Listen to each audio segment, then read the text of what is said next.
Committee Room 29, Sound.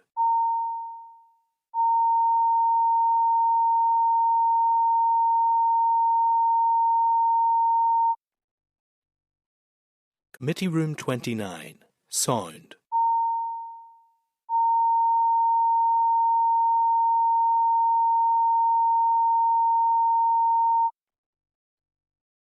Committee Room 29, Sound.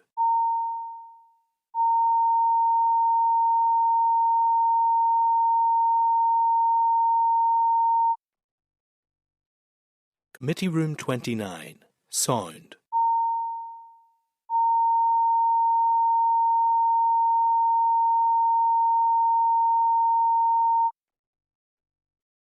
Committee Room 29, Sound.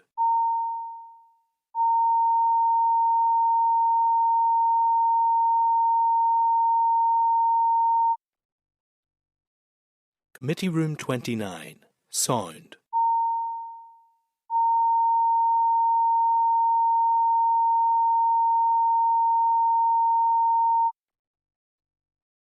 Committee Room 29, Sound. Committee Room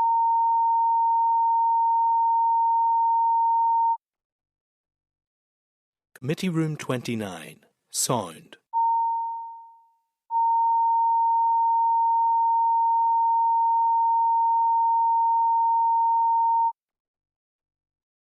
Committee Room 29, Sound.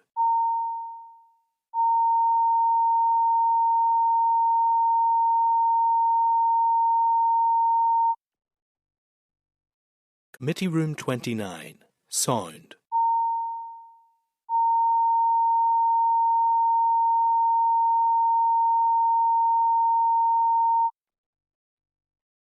Committee Room 29, Sound.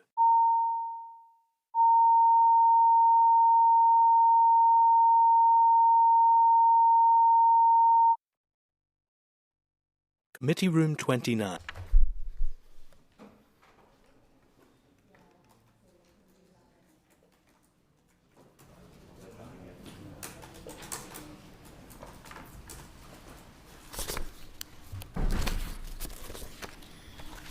You confirmed live, Chair.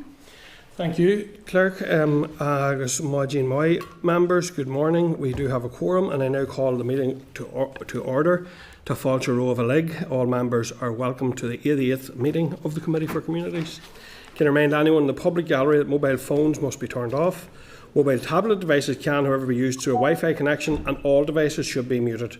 Password details are available in the gallery for anyone wanting to connect to the Assembly's Wi-Fi network. No recordings or photographs are to be taken. Can I remind members about the protocols regarding the use of electronic devices? Please switch all mobile devices to airplane mode and activate Wi-Fi connection. Please also use tablet devices discreetly and in a way which does not interfere with proceedings, and be aware of the cameras when using the tablet device. I'd also like to remind members once again about the sensitivity of the microphones here in the room.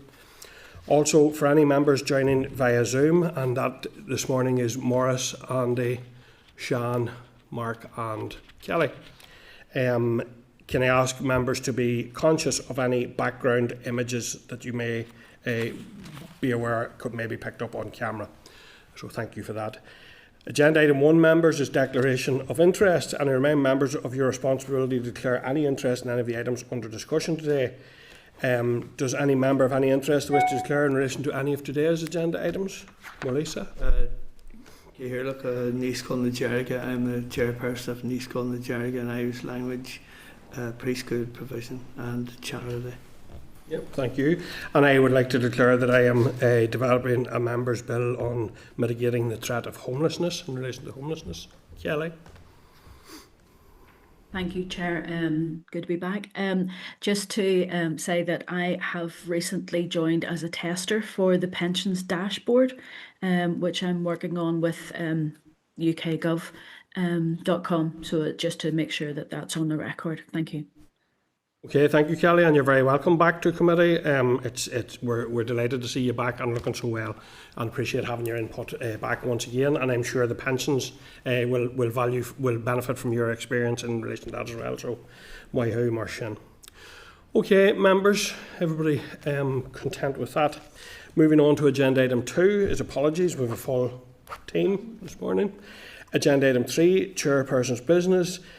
I would just like to start by acknowledging our meeting last week at Cardinal Tomás O'Fee Library and Archive in Armagh, and thanking all of you who were able to make the trip down. I thought it was very interesting to hear from the local groups and about some of the collections held in the archive, and I think in terms of how the library itself acts as a social and a community hub was really interesting as well. As you will be aware, members, the Minister will be in attendance next week for his quarterly meeting with the committee.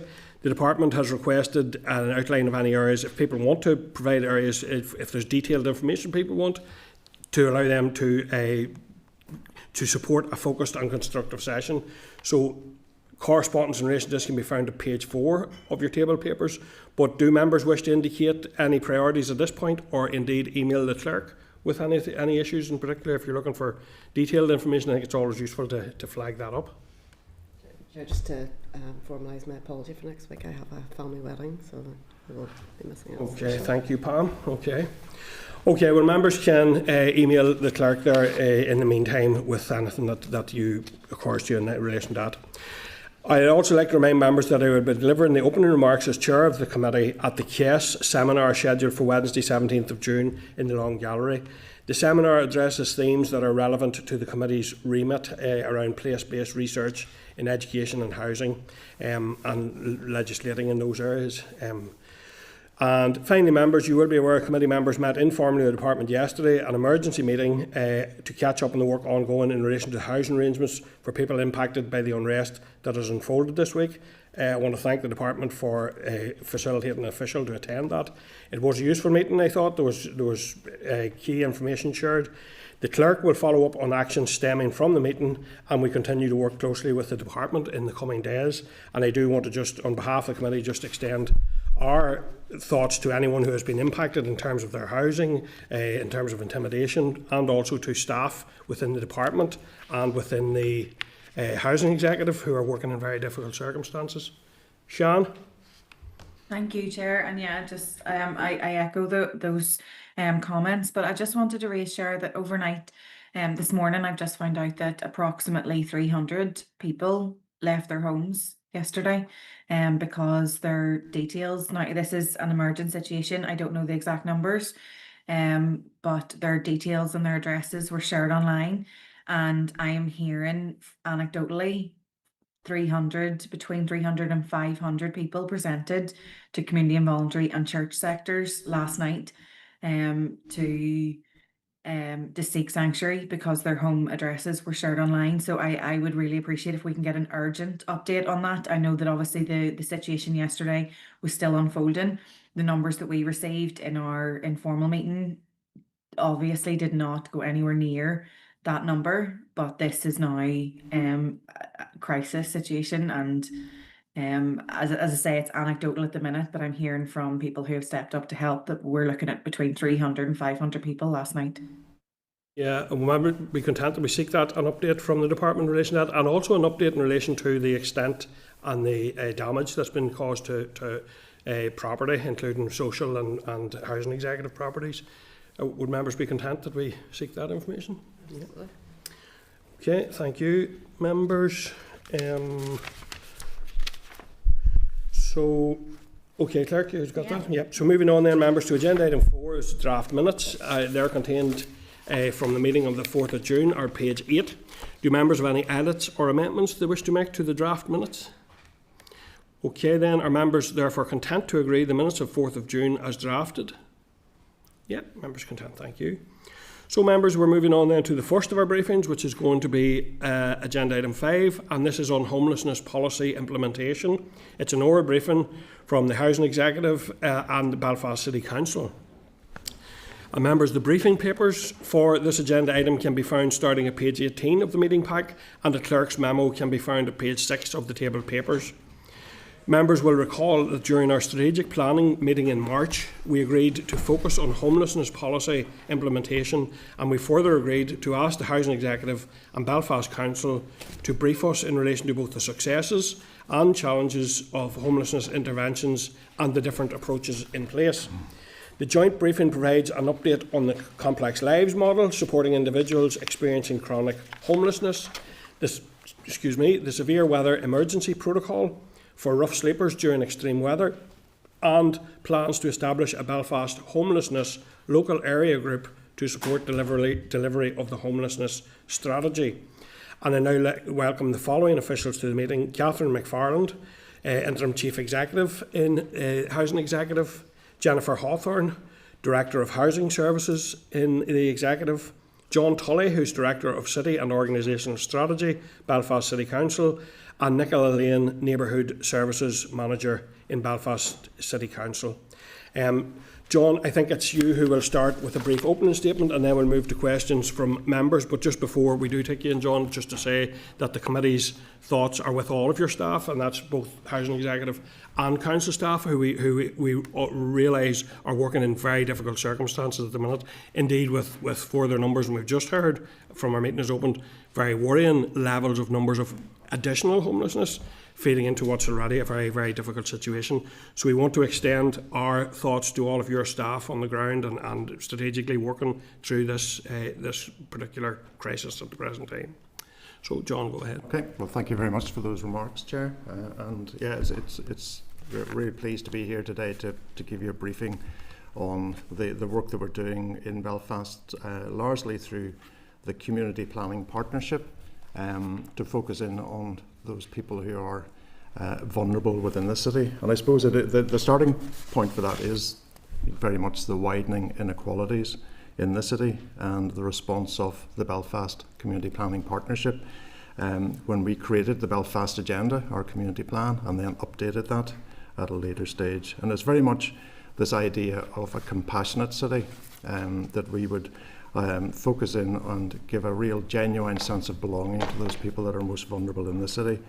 You'll know that the councils facilitate community planning, and this is very much a multi-agency approach. We convene the partners around this, and I suppose the strength of the community planning approach is that people and place approach, and the ability to convene partners to solve issues and focus on issues that no single organisation can solve.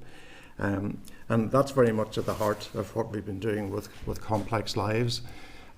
We are on a journey with this, I have to say, and it's very much about how we focus on the needs of the individual through that multi-agency approach, how we use the strength of data sharing to improve outcomes, and focus in as much as possible. And there's a really strong ambition here to get upstream and focus on prevention and early intervention, and I'll talk a wee bit more about that in a moment. But I suppose at the heart of this, we believe we have an approach that's scalable. It's not just about Belfast. We do believe that this is something that can have a regional significance. But at the moment, we do have some challenges in relation to how we scale that and how that approach would be funded. So I mentioned there about prevention and early intervention. I suppose it's important to stress that whilst Complex Lives is really critically important, it's not the answer to chronic homelessness. It's very much a response that ensures better coordination across partners to improve outcomes.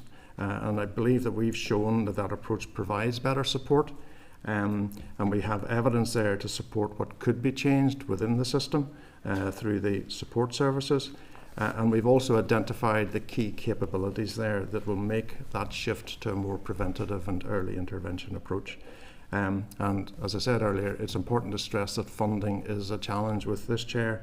What we've done so far, we've done under our own steam, as it were. But we do need to establish a sustainable funding model for the approach. Nicola will talk a wee bit more in detail around the costs at the moment, but I would view those very much as a bare minimum service in terms of the scale of what we're dealing with in the city. And we do need to get to a sustainable model. And the costs are in the region for that sustainable model of between £700,000 and £800,000 per year that we would need to identify to make that sustainable. Briefly, wanted just to touch on those key capabilities, because these are at the heart of the approach. And really, at the heart of this is that collective leadership through the community planning partners.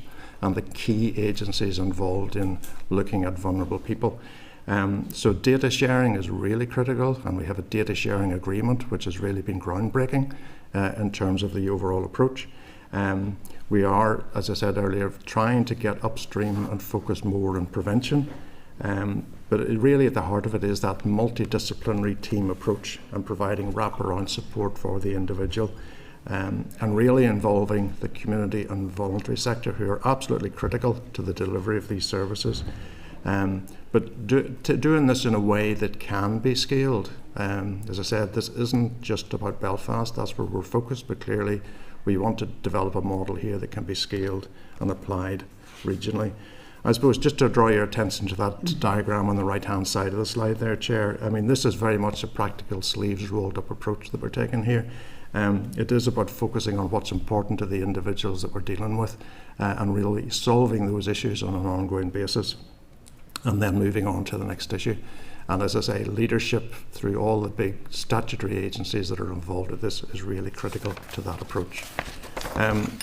So just before I hand over to Nicola here, I just wanted to highlight where we're trying to get to. Now, I have to stress that this is what we're aiming to achieve here. That's on the slide. We're not there by any means. But there's really encouraging conversations ongoing about how we develop a roadmap with departments and other arm's length bodies to develop that approach. And I have to say the Housing Executive have been a really critical partner in working with us on this. So this is about extending that same approach and those capabilities that I mentioned and trying to get upstream. So the areas that we're looking at is those people that make frequent calls to the emergency services and need a multi-agency response, children who are in care and who are leaving care, and then those links through to offending and reoffending, and also obviously homelessness as well. So those would be the big focal areas that we're trying to get to. As you can see there, data is really critical to the success of that in terms of sharing the data. And I suppose what we're proposing here is that this is very much a coordination role. This is about connecting the different services and programs together in a way that improves the outcomes for people. Now, this is at an early stage, but I have to say we're working very closely with the Executive Office in terms of how we engage with departments and build on this and get to a point where we can join these programs together. And I'd be very happy to come back at a future date and brief on that, Chair. Thank you. Yeah. So I'll hand over to Nicola at this point just to get into the detail of the Complex Lives programme. And if I can just, before you start, Nicola, just say, just for clarity, while there's 4 of us in the room, there's 5 online listening avidly to everything as well. So just to flag, we can't see those members when the slideshows are on. So that's why it's set up that way. Appreciate that, Chair. I suppose just really in terms of the background to why Complex Lives was set up, and obviously you have this information beforehand, so I'm not going to go into all the detail, but obviously, as John has said, very publicly saw the widening inequalities and vulnerability within the city. There was an increase in homelessness presentations, but also in terms of substance use and related hospital admissions. So there's that real growing demand for support services, and particularly for those with very particular complex needs. So it wasn't just on one issue, it was on quite a number whenever people were talking to them. And obviously what I would say as well is obviously there have been a number of support services which were doing their best at that point in time, obviously trying to relate that to the individual. But the Belfast Strategic Leadership Group, which was undertaken under the auspices of community planning, realised in terms of there needed to be public sector change, and it wasn't just a matter of putting a service here, there or whatever. It needed to actually look at system change. And one of the models that we did look at was in Doncaster, which was a model around we based Complex Lives on, which kind of was looking at the whole person. And I suppose that was really looking at the breadth and the depth. So it was about a whole systems approach. So it wasn't just looking at the one person as they presented, it was what are the other issues that are ongoing. And I suppose it was just really to make sure that in terms of that system leadership, that we were being strategic, but we were also looking at joint investment. We were taking shared responsibility and accountability, and obviously then joint actions with the key agencies with a stake and the responsibility on that. Obviously looking then at frontline delivery, and that was to make sure that people who had the skills and the experience that we could give them the opportunity to release their skills and initiatives in a particular way, and it was placing the needs and experience of vulnerable people just at the centre of their practice, but also looking at what enables the system. So say, for example, we have there the case management system. What was the workforce development like? What was our impact in our learning, and obviously the comms around that, which was very important, particularly as complex lives progressed. So in terms of our steering group, the co-partners, you'll see them all there. What I would say is we have just recently had the Northern Ireland Prison Service have joined up to that, and along with Queen's Quarter Housing. And the reason why Queen's Quarter Housing are on there is because we have quite a number of those who would make up the Complex Lives cohort would actually reside there at a particular point, and it's quite a high number for that. So in terms of then, I suppose, the multidiscipline, so we do have a core steering group, which was those who were previously on it. This is the multidisciplinary team, and this model is funded through the Housing Executive, the PHA, the Council, Probation Board, and the PCSP.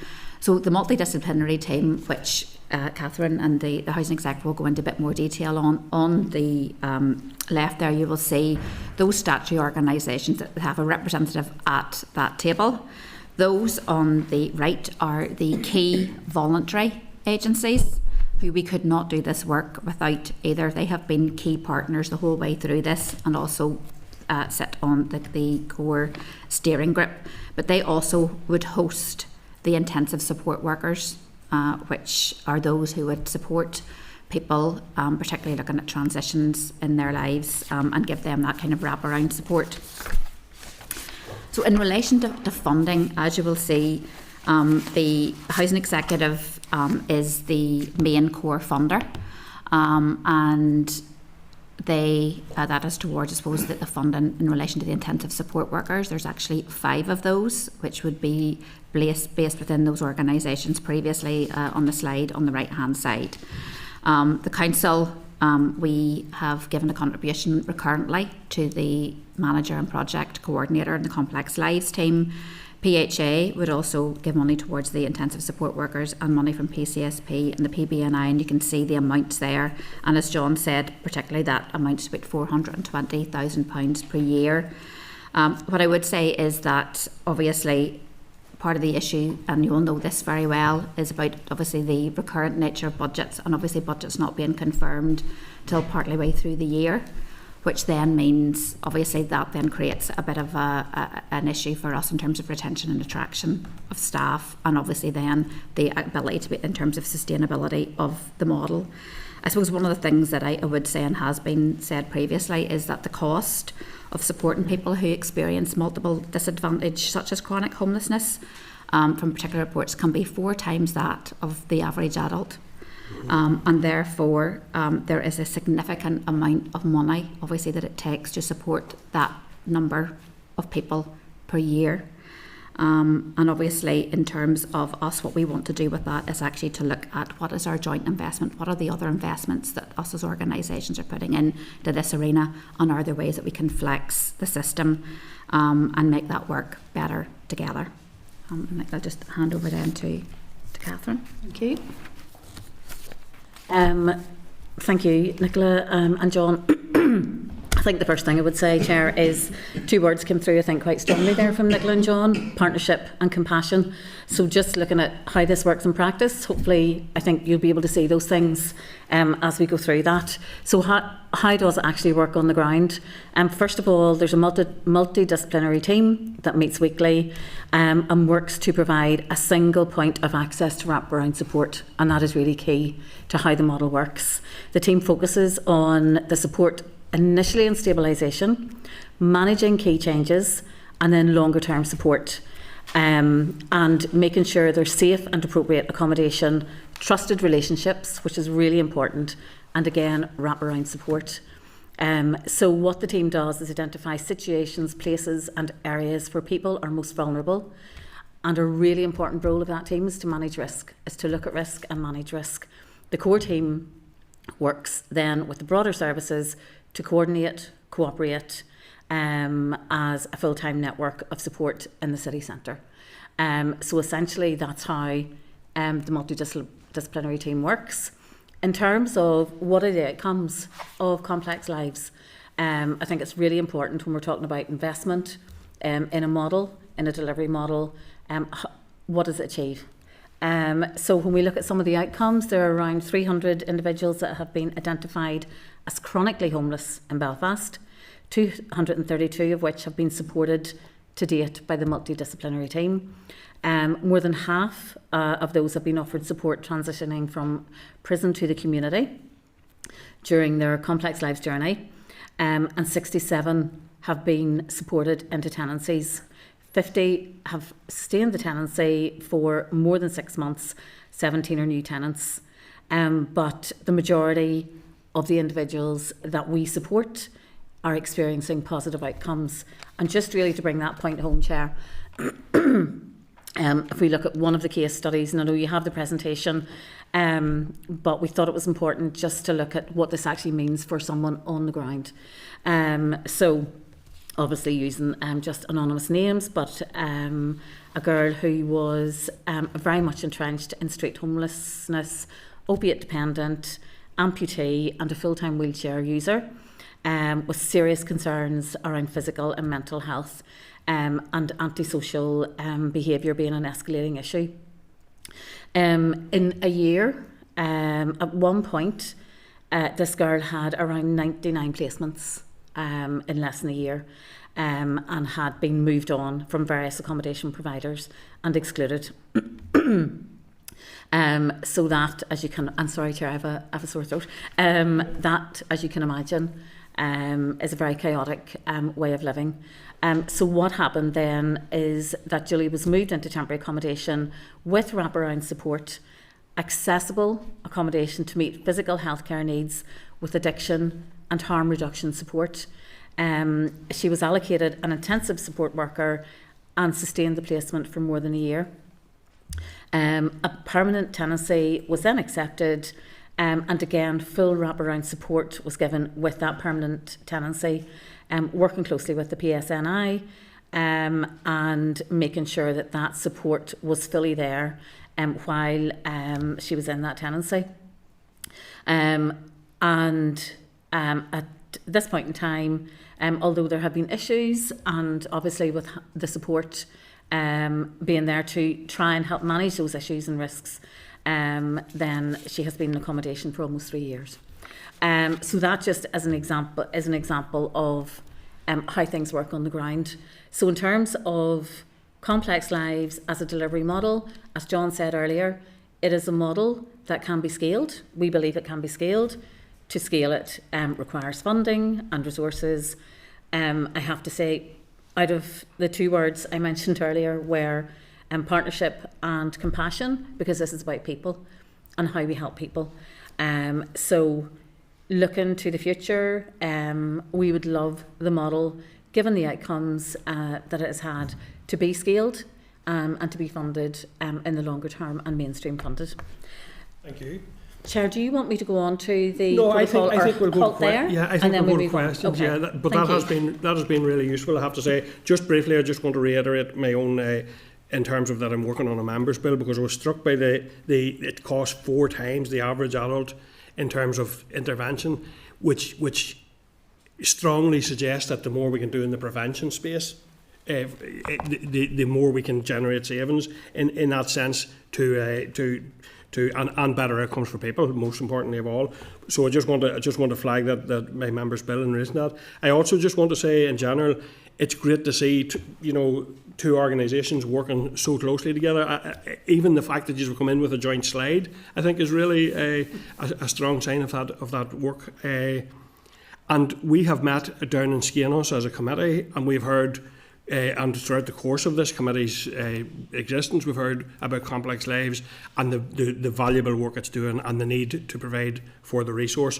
So can I ask, just really briefly, and I know you've provided some of the context already, John, but Belfast City Council doesn't have a statutory role here, but you've decided to step very actively into this space.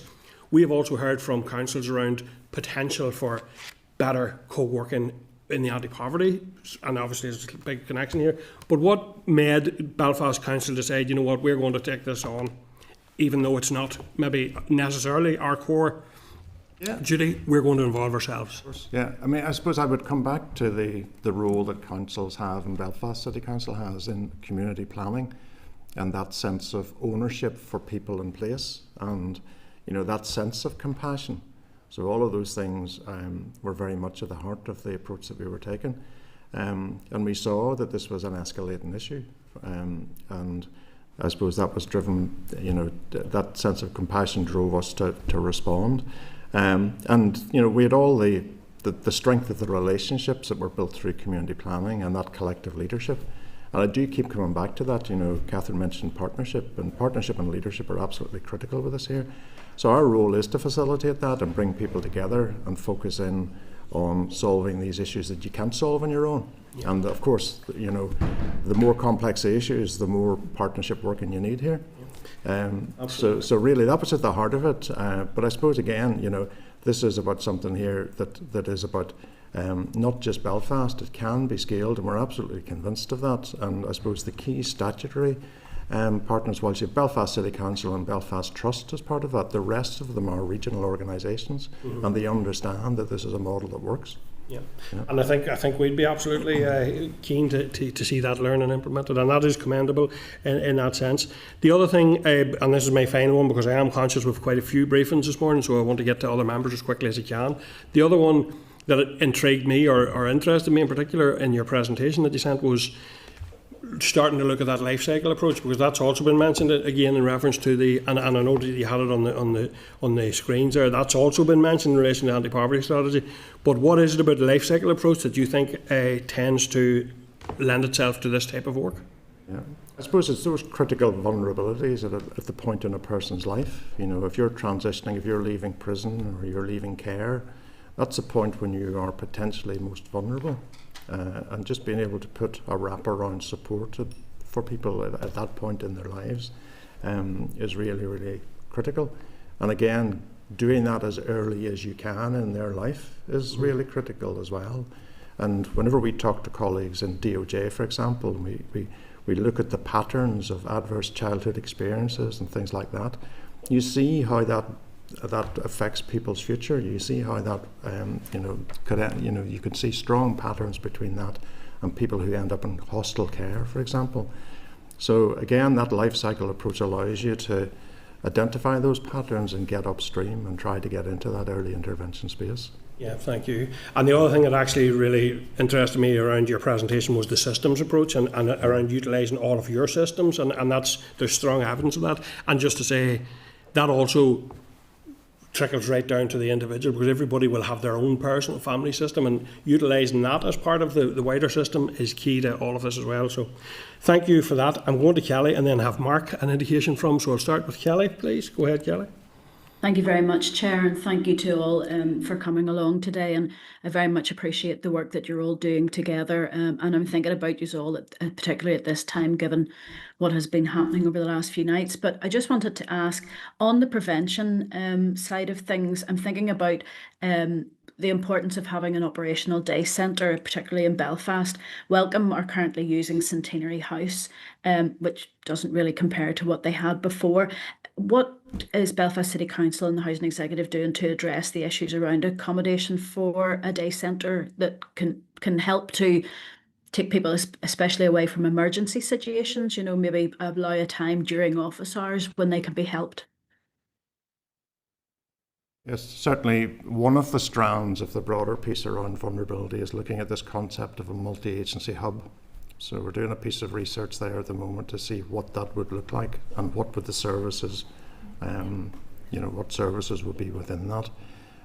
So that's, again, is at an early stage. There is a draft report that needs to be refined and obviously then taken forward in a staged approach to implementation.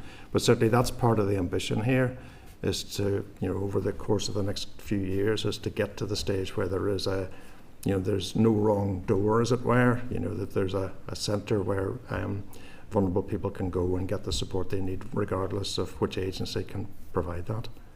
That would be brilliant, because I know we heard in the All-Party Group on Homelessness from those nurses that work, particularly in Belfast and other parts of Northern Ireland, where they need to be housed somewhere as well. I just wanted to move on then. I know that the plan is for new area groups for Belfast, Lisburn, Castlereagh in the northwest, and a forum will be established that will discuss, or does discuss, practical issues such as the operation, of homelessness services. When will those groups be formed?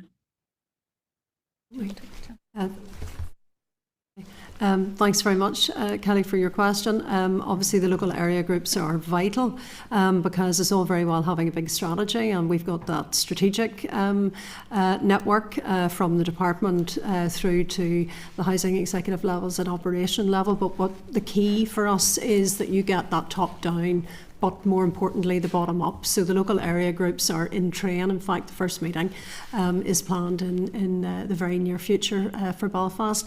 I think it's important to point out that the absence of that structure did not mean that there was not that coalescing and partnership working going on, but it is so important to pull everyone together, and certainly what we found over the past year, and particularly with severe weather events, is having all those partners in the room and hearing what their needs are and what they believe are good solutions, and that helps. So it's a critical structure. It is one that has been there informally, and formalising this structure, we believe, is vitally important, and it will be happening in the very near future, but not in the absence of not having that partnership approach. I don't know whether Belfast want to come in on that, but there's been lots of engagement across the different providers, including the voluntary providers and the statutory responders as well.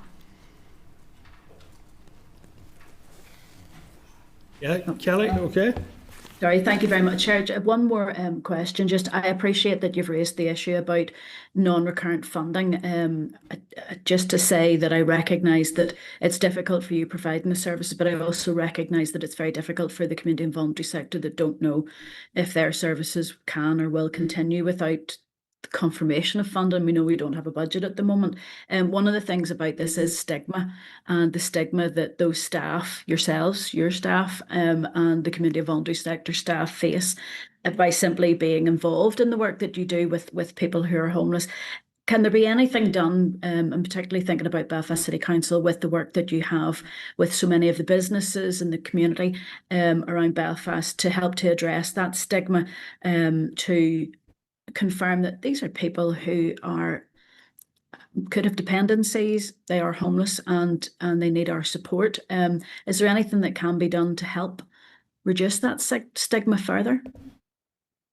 Certainly there has been a number of engagements with business improvement districts, with the Chamber and so forth, around the vulnerable people in the city, and that's an ongoing process, and as we develop future models for this as well, there'll be a real strong need to engage with communities and businesses around the proposed model and potential locations and so forth.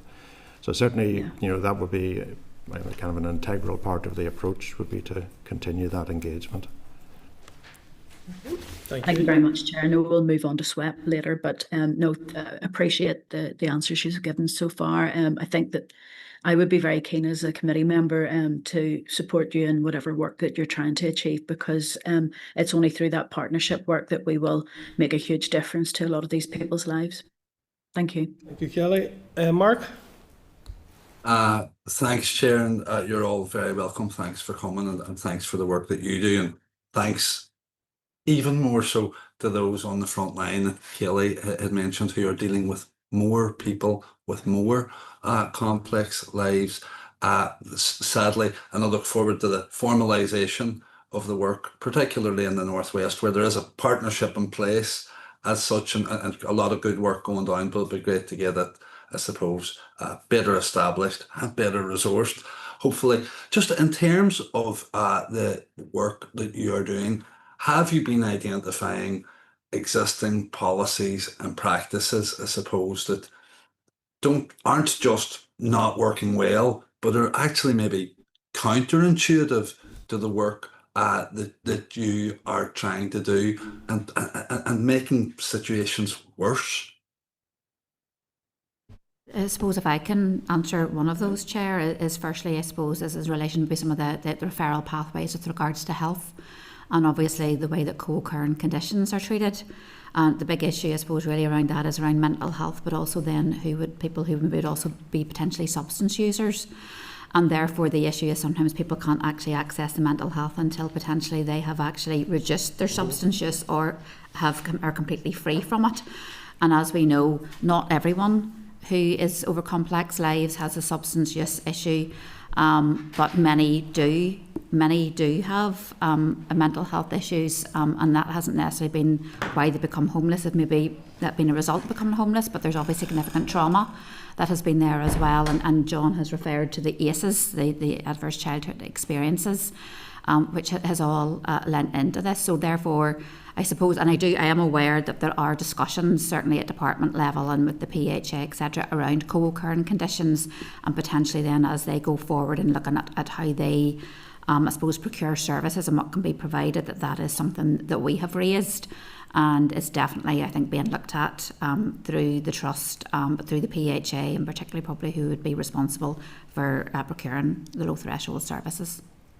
No, so as a former chair of the all-party group on dual diagnosis, I couldn't agree more on that front. But it's, I suppose, plays on another issue that I only became aware of this week. You'll be aware of, I'm sure, Damien House in Derry, which is a first housing project. You know, they do great outreach work, street work. They're fantastic, and there's also a residential element. But they also have a couple of detox beds. But there's a situation currently where if someone is in temporary non-standard accommodation, has a placement somewhere in it, but requires or requests a detox, they have to go in and take that detox bed for it to be effective for 5 nights, during which time they lose their placement in the other accommodation. Now, Damien House won't receive the funding for having them there for 5 nights, but whenever they then come out,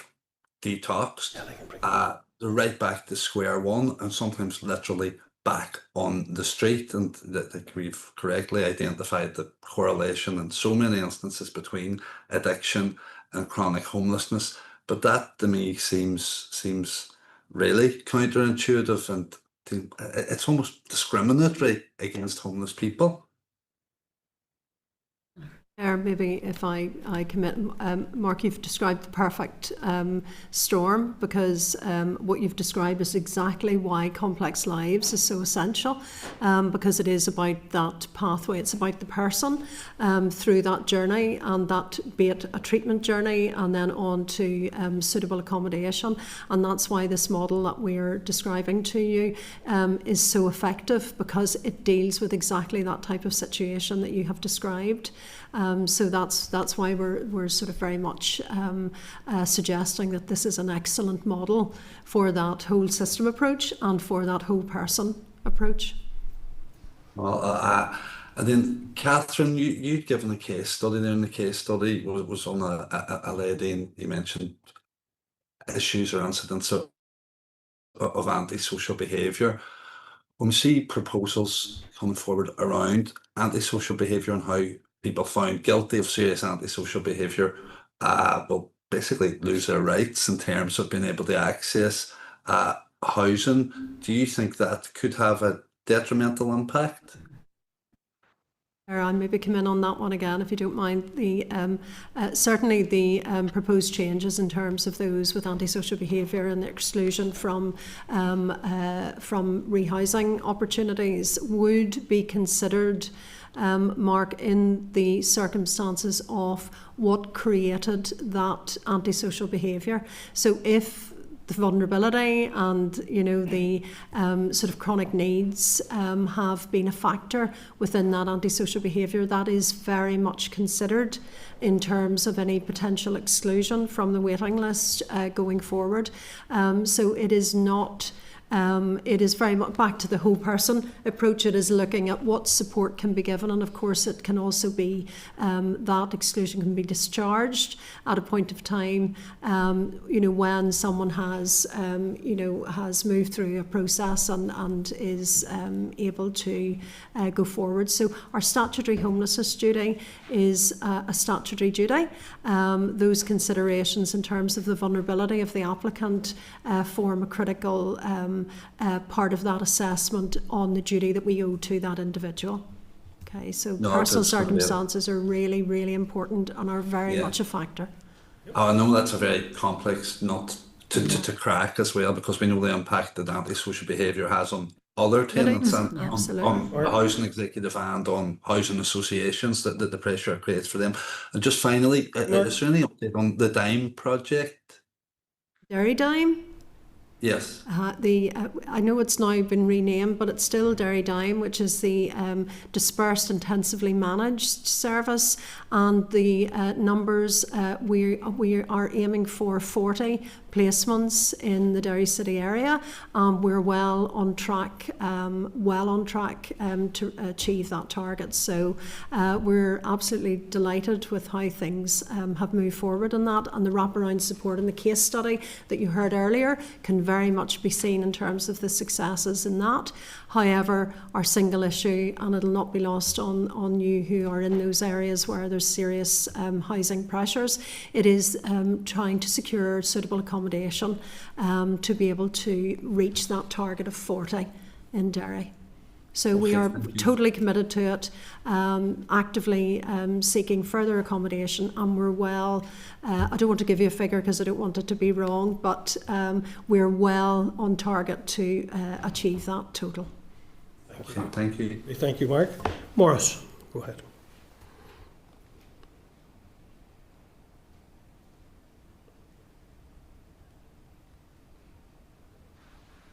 That's right, Chair. Couldn't get unmuted. You okay? Listen, thank you very much for your presentation. I found it interesting, although I think it was based mainly for the Belfast area. Can I ask a couple of questions, please? And that would be around the cost that you alluded to at the start of the meeting there, about 700 to 800,000 K ongoing per annum. Does that include what you're doing now, or does that include the local area groups that you intend to roll out? And also, from my point of view, could you define Northwest for me? Because quite often Northwest excludes the Causeway Coast and Glens, which stretches from Greysteel right down to Waterfoot. And I was wondering, had you any plans to extend that further than the city area itself? Yeah, so in terms of the costs, I suppose the 700 to 800,000 pounds per year would be the staffing costs from the statutory agencies, and we would need to also have the intensive support workers on top of that. So that would be largely staffing costs. There's some other miscellaneous costs in there as well, but it is largely about a sustainable staffing model. Now, I suppose it's worth mentioning that concept of a co-location that I referred to earlier in terms of that multi-agency hub. Obviously there would be additional costs there if you were to get those staff co-located, but we'd be looking at it at a future date. So certainly the work that's being done is being done through the Belfast Community Planning Partnership. Certainly there's been conversations with other councils around the approach of complex lives and how we feel it could be applied elsewhere. But certainly the focus at the moment is very much through the Belfast Community Planning Partnership and focused on the Belfast area.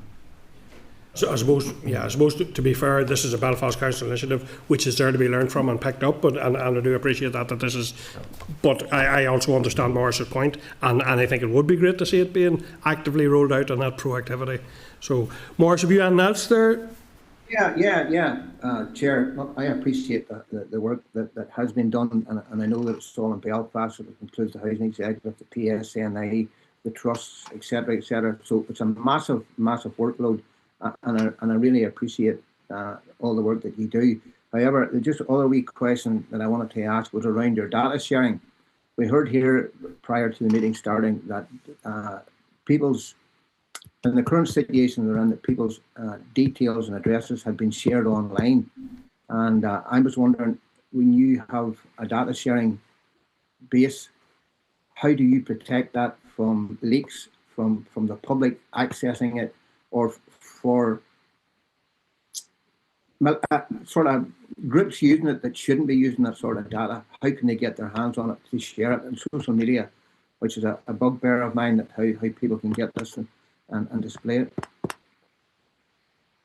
Through that.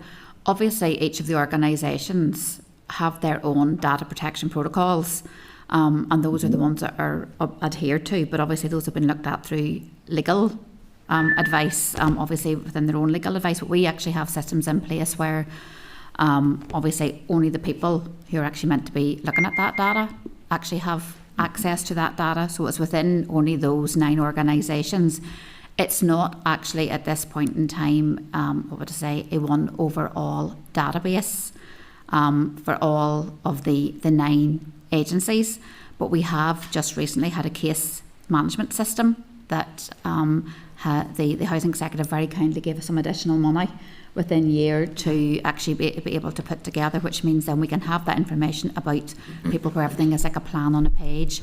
However, there's a whole pile of protocols, passwords, etc., whatever, and we have also provide training and the guidelines to staff within those 9 organisations around that. So it's not something that it can be accessed widely, even through Belfast City Council. It's not something that can be widely accessed through other parts of the other organisations either. So it is quite locked down in relation to that. And obviously in terms of, even in terms of the way they govern of the multidisciplinary teams, it's only really those representatives there that would know the actual individual names. For those of us who are managers, etc., I wouldn't know the details or the names. Those things are not shared on emails, etc., whatever, because we are very, very obviously aware of the issues around GDPR and also the sensitivity of the data that is being shared. And just to add to that, exactly the same in the Housing Executive as with the City Council. We have very strict protocols around how information is managed and governed. On top of that, in terms of the controls that Nicola has just described, we would have a process by which we audit our access to systems, and we put a lot of work into making sure that information is tied down only to those who actually require access to the information, because we are highly aware of the sensitivities and data leaks. So we put a lot of work into, 1, putting controls around the information in the first place, and 2, auditing those controls to make sure that they work. Yeah, Chair, thanks very much for that. There's just, I'm concerned that we heard this morning that a lot of people's data had been leaked and was being shared on social media, and I just can't for the life of me understand how Joe Public can get hold of that sort of information. Yeah. Thanks, Chair. Thank you, Maurice. And listen, I know, Catherine, you said we would hopefully come back to the very important issue of SWEP. We're not, time maybe doesn't allow us to give it the full consideration, but I think we'll come back to it. But I know Kelly had raised that issue, yes, and Kelly has a couple of, maybe a specific question around that. So I'll bring Kelly back in briefly on that issue as well. Go ahead, Kelly, please. Oh, thank you very much, Chair. It was just to the team that we have in front of us here. Looking forward to winter 26-27. We obviously know the pressures that is under for any of the providers of temporary accommodation when SWEP kicks in, but they have been heavily reliant on church halls. Those church halls, it's done on a voluntary basis, and they can remove their offer or their provision at very short notice, and that's their ability to do so. I was just wondering if there's any considerations being made if we do need to rely on that extra space to put that on a more sustainable footing. Yeah, very happy to respond to that, Kelly. Obviously, our primary aim under SWEP is to secure additional bed spaces, because bringing someone to a congregate setting that is only a church hall where there's nowhere for people to sleep, and is not the ideal. That is an emergency situation as an overspill, probably the best way to describe it. So our initial thing on SWEP, in situations where that severe weather dictates that that needs to be called. And you've got the slides and you've got the scale of our decisions, and there's no doubt weather patterns have changed, and the consideration of SWEP is more prolific perhaps than it had been. But our first port of call is always to secure those additional beds. So at any given night in SWEP, it's 20 to 30 additional beds that we provide through our voluntary sector providers. So it's that is the most important thing, because that is bringing someone to a place of respite that also allows them, somewhere to sleep. So then the spillover in terms of the likes of the church halls, we have been absolutely delighted with the people within our communities who have offered these services up.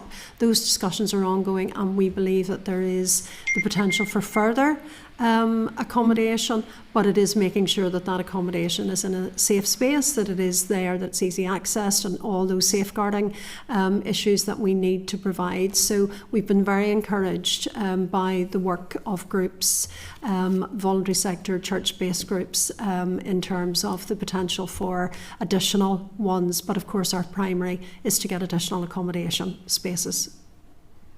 Okay. Thank you, Chair. Thank you, Kelly. Okay, listen, Goran Moyagat, thank you very much for your presentation. I think there's a lot of interesting things about this presentation. I certainly would like to see some of that further development, including the more complex and more chronic issues, and the potential to roll this out more broadly. But also the cooperative approach, I think, is really interesting, and it's a good example of that. We're often critical about it not happening to a greater extent, but I think it's welcome to see this going on. So thank you, members. We'll take a look at any further actions. We can let you go, and please just reiterate our thoughts with all of your staff in the current climate. Thank you very much. Thank you. Okay, members, thank you. Are there any follow-ups members wish to flag up in relation to that session, or are members content to move? Sian, are you indicating no? No, sorry. Okay. Morris, yes, Morris, go ahead.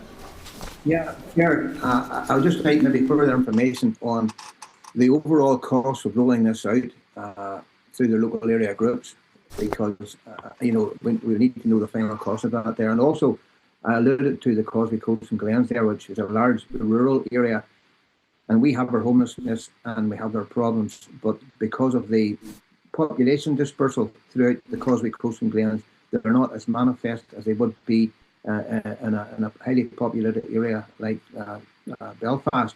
But we do have our problems, and I'm just keen to find out how they intend to work this out, how they intend to roll it out across the country.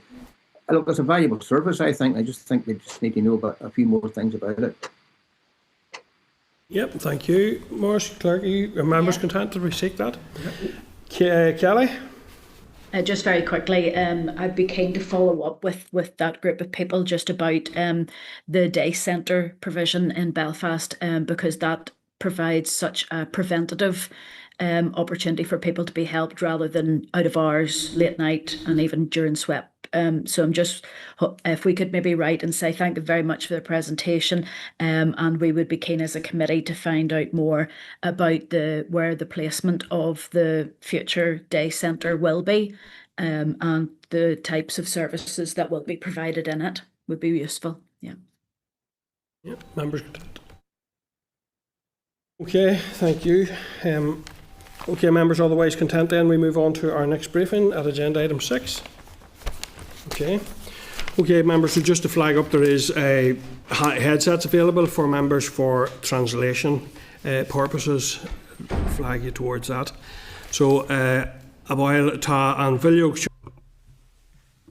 So, members, the briefing paper for this agenda can be found starting at page 50 of the meeting pack. I would like to welcome the following officials to this meeting. Firstly, Paul Deeds, Irish Language Commissioner, Office of the Irish Language Commissioner, and Terry Curran, Director of Policy and Bartis, Office of the Irish Language Commissioner. Commissioner, I invite you to make a brief opening statement. Paul, if you wouldn't mind starting to make an opening statement. before we start on the questions from members. Thank you.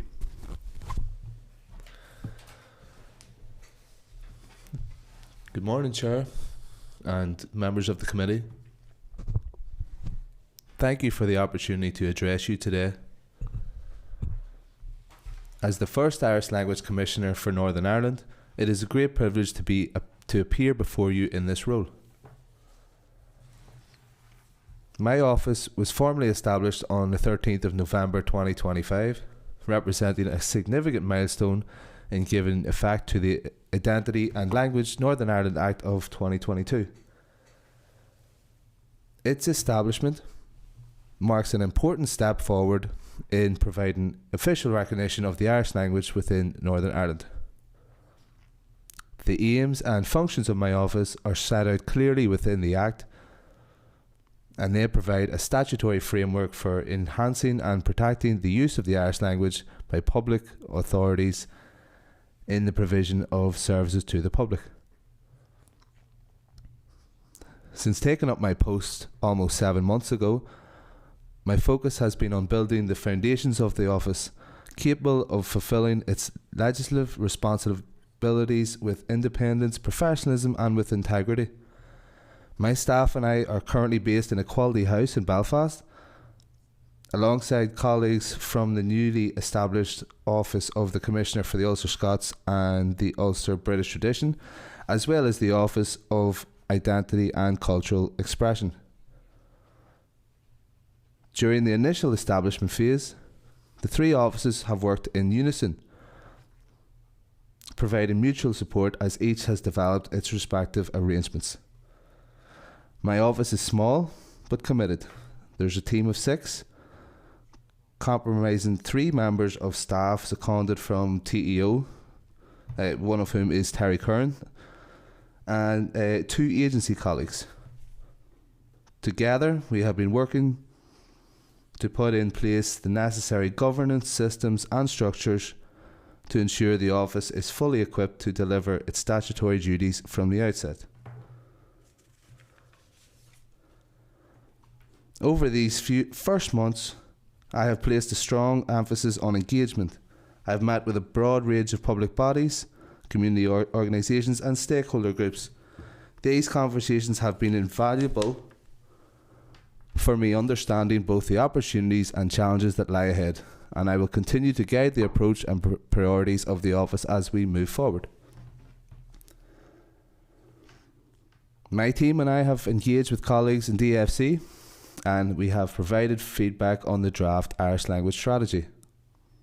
We are keen to remain engaged throughout the process and to offer support, advice and assistance wherever we can. My team also works regularly with the department's translation hub, who have provided significant support during the establishment of my office. Of course, in addition to legislation and strategy, there are ongoing obligations to protect and promote the Irish language under the European Charter for Regional Minority Languages.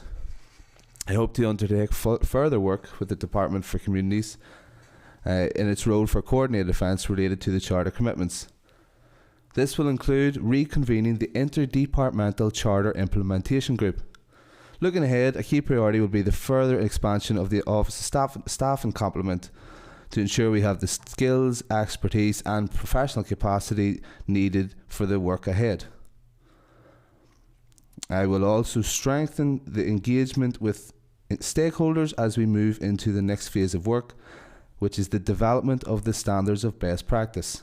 This will be a substantial body of work, and the draft standards will be subject to extensive consultation to ensure that they are balanced, evidence-based and indeed reflective of both international best practice and the needs and expectation of people using the services. One of our current priorities is the delivery of a conference being developed in partnership with Ulster University, and it's scheduled for the 25th of June. The conference will examine key issues relating to language policy and best practice, with contributions from a number of language experts. It will bring together representatives from a wide range of public bodies across Northern Ireland, and provide us a valuable opportunity for collaboration and knowledge sharing. Chair and members, I welcome the opportunity to update you on the progress that we have made up to date, and I look forward to answering your questions. Thank you. Thank you, Chair. Commissioner, can you update the committee on current engagement with the department on the publication of the Irish language strategy? Yes, surely. We had a meeting with the department on Monday, and we looked at the narrative with regard to the plan and the strategy. So this is an introduction of the strategy that we are discussing at present, instead of an action plan, but the action plan is the most important part. My understanding is that we will see more information coming from the department and the other departments, and that will take another bit of time. We are happy at this point that much has been done on that narrative, and the Department for Communities has accepted the feedback that we have provided. Time is, of course, tight. This strategy is now behind time. We have been waiting for quite a long time, and it is. And we have to remember that Irish has statutory protection now. It is clearly mentioned in the Act in Article 2D8 that this strategy is part of the recognition that is to be given to the Irish language. So it is very important that we continue with this work, making progress quickly, and that it will be in place because, as well as it being mentioned in the Act, it is part of the structure that has been put in place so that the protections of minority languages in the North, it is mentioned twice in the COMEX, the Committee of Experts from the Committee of Council of Europe. It is mentioned that we need an Irish Language Act if we cannot make progress with the Identity and Language Act NIHE and with an Irish Language Strategy, then we need a standalone Irish Act. Thank you. Thank you for that, Commissioner. And the last one for me. Can you tell us why the visibility of the language is so important for its development, please? It is recognised internationally that the visibility of a minority language is essential for the promotion of that language, that users of that minority language see that their minority language is accepted. That is something that is not in place at present here at all. Therefore, it is very important that we have visibility for the Irish language as part of any strategy, as part of any good practice standards, because that supports the community of users, and it also promotes reconciliation. And that is a point that is not made often enough. It has been recognised by international experts that visibility of a minority language helps with reconciliation. That has been stated before by the ECRML authors. They have said that from 2022 that such bilingual signage provides a shared space, and these are spaces that belong to everybody. They are shared between different communities. That has been recognised by international experts. So visibility is essential for that reason alone. this act is essential not only to extract the Irish language from the political discourse, but also to put it into the sphere of rights and reconciliation, and to promote it at the same time. Thank you.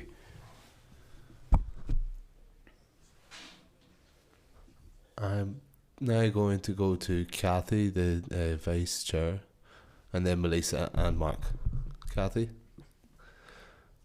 Good morning. And welcome to you both, Paul and Terry. This morning it's really good to have you here in front of us. Paul, you mentioned there in your last answer around the Irish language community being so bright and vibrant, and a shared community as well. My fear, and I have been quite vocal on this, and I have questioned the Minister around this, is that I don't think that this Minister recognises that. It's in my view that there is a trend and a pattern which shows a fear of the language and the culture. And a couple of examples are just around the removal of the trilingual branding within the department, the recent debacle around the place names project. I feel it. The Minister has embroiled himself in a number of court cases against the Irish language, and of course we still don't have our Irish language strategy, which you mentioned is long overdue. And I know in speaking with the community that there is a feeling out there of being let down around this.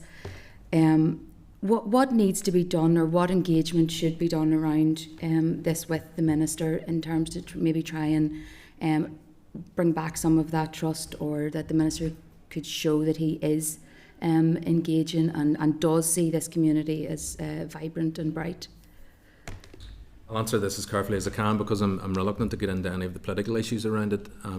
I would say that what you've described there is being done in terms of engaging with the Minister. My office has a very good relationship with the Department of Communities and with senior officials, and I hope with the Minister himself. There is definitely a fear of the Irish language. There's hostility to the Irish language. I have to say, I don't see that coming from the Minister of Communities. Apart from perhaps the involvement in the case around Grand Central, I did think that was slightly bizarre. The Minister who is primarily in charge of promoting the Irish language in Northern Ireland involved himself in a case like that. Having said that, in relation to other issues, I sense a willingness and an openness to progress issues, especially in relation to, for example, the place names project. I agree that was something that shouldn't have happened. However, I also agree that it was something that didn't come across the Minister's desk. I think that was dealt with in a tardy fashion, perhaps, by officials, or maybe it took them unawares. But I know, having met them as recently as this Monday, that they are determined to help support any new solution that's put in place, whether that is through the department themselves, whether it's in cooperation with the Department for Economies, and I understand they have proposed that further funds could be made available, and it's not clear how that might happen at this point, so I've sought a meeting with them. Also maybe including Queen's University themselves, who I'm sure recognise the value that the Place Names Project holds for them as an institution. In fact, I'd like to see a wider forum or support body maybe put in place around place names, because I think it's going to become a lot more important as my standards are put in place, and as more public authorities, especially local authorities, have to look at issues around place names and signage. So I would like to, for example, include Ulster University, who also have a huge amount of experience and knowledge in this field, and possibly Forest na Gaeilge as well. Yeah. And when I think of that area of work, that potential forum, it also reminds me of the field of translation, where I think our central translation hub are under pressure. They're under-resourced, and I think they need more support. So I would imagine that some similar forum looking at the area of translation, possibly to include not only Forest na Gaeilge, which is an all-island body, but experts from the Senate in Wales. Terry and I and other colleagues had the chance to meet them in March, and the expertise there were obviously bilingual signage and translation and simultaneous translation have been happening and are now happening across the Senate, and have been for many years. The expertise there, I think, is something we can draw upon. So I imagine that some kind of forum or support group across these islands looking at both translation and place names would be very, very very helpful. But I suppose to get back to the issue around the Department of Communities, we are trying to build a relationship with all of our public authorities, and of course the Department of Communities is one of them. They just happen to be a particularly important one because of their responsibility in relation to promoting the Irish language through the cross-border language body and through the strategy. So our main focus with the Department of Communities, at the minute, is working with them and getting the strategy finalised. And I hope it was clear in my previous answer that is an essential part of the building block of our own legislation as well. It's recognised within the legislation, and it's been recognised by the Committee of Experts in the Council of Europe that the strategy and the Identity and Language Act go hand in hand in ensuring that the needs of the Irish language are met. If they're not met by a comprehensive strategy and the speedy implementation of our Act, there will still be a need for an Irish Language Act. That's what they've said in their last two reports, 2021 and 2024. So I hope that we can continue to work very constructively with the Department for Communities, as we have done, as I did in my previous role with Forest and Gaeilge, in getting the strategy to a speedy conclusion. It doesn't help that we're going to be waiting now until the next mandate. That is unhelpful. And if COMEX come on their next periodical reporting visit before then, I'm sure they will have plenty to say about that. So it's unfortunate that there's a further delay, but we will be doing everything we can to continue to work with the Department of Communities to make sure that there's a comprehensive, properly resourced strategy put in place. Thank you, Cormac. But just really briefly then, Chair, obviously it was a huge milestone, Paul, you stepping into this role and taking on a huge responsibility in this area, but very, very welcome within the community as well. What are your next steps? I know you outlined there around the work around the strategy, and obviously that's the key goal. What are the next steps in your role? And I know that there will be a number of challenges around budgets and everything like that as well. Yeah, well, there have been a number of challenges around budgets for everybody. I know everybody's feeling the pinch. And then that also has a knock-on effect on what we're going to be proposing to the public authorities, because we're going to be asking them to undertake some new work. We try and keep it as cost effective as we can, but there will be some extra resource needed for everybody as a result of the Identity and Language Act, both in terms of Irish and Ulster Scots, and indeed the Office of Identity and Cultural Expression, which will have a research function and a grants giving function. So to this point, we have been focusing on engagement, telling people, raising awareness about the office, telling people what the work is going to involve. But now we're getting into the nitty-gritty of developing the best practice standards. So my two main functions, one is a function to provide advice, support and guidance to public authorities, which is relatively resource-free, apart from travel expenses, going up and down the place to meet. I was down Warren Point yesterday. I've been up here 3 times this week, but although there's no costs there. So it's relatively cost effective. The standards themselves, they're going to take a lot of work. We have commissioned research, which is almost complete. We'll draft them ourselves over the summer, and then we'll go out to consultation, all of which, again, is relatively cost effective and cost free, in fact, most of it. But once we get to the point of the standards being published, we then have to, by law, by the Identity and Language Act, we have to be able to process complaints in a very timely way, and we will need to set up a complaints function. Now, the outlying business case that set our offices up, and some sterling work was done to set the offices up, both at that planning stage and in actually establishing the offices from last November, and we're very grateful to TEO for their support in that. But I think with the best will in the world, they didn't project accurately how much would be needed for a complaints function, and we've now been given a lot of advice on that from the other commissioners on these islands. Especially the Welsh experience has been eye-opening, so there will be probably some extra resource needed there. Now, we are discussing this with TEO, and as I said, we understand that everybody is tight and there are deficits all round, but it would surprise me that these 3 new offices would be set up and expected to sit quietly without even, for example, the full staff complement, which at this point we can't really afford to recruit. So there are challenges around budget for everyone, but the challenges for budget in our case provide specific challenges to the successful implementation of this Act. So that's another worry in terms of when we come to report on how well we're doing with the implementation of the European Charter, which was it first came into force 25 years ago at the end of this month, by the way. Okay. Thank you, Cormac. Agus Támaid. Melissa, over to you. welcome. Welcome, Paul and Terry. It's lovely to see you again, Paul. We were speaking a few weeks ago, and I'm very grateful for your presentation. And a couple of things stood out for me. You said that there's new systems or structures that are needed. What kind of system or structure would you like? If I was speaking about my own office when I mentioned that, well, the system at present works and able to tackle the different challenges with regards to budget.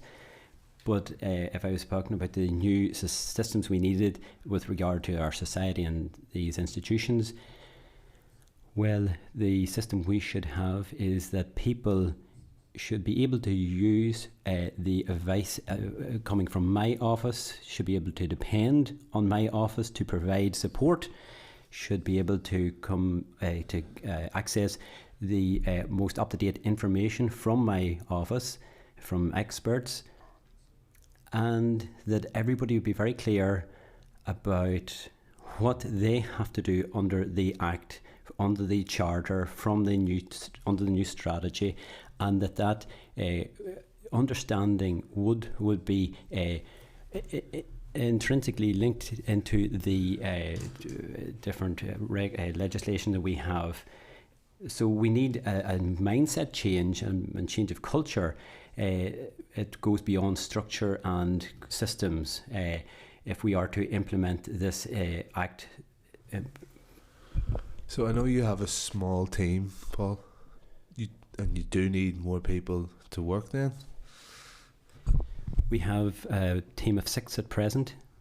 In our business case that we made a few years ago, there is provision for 10.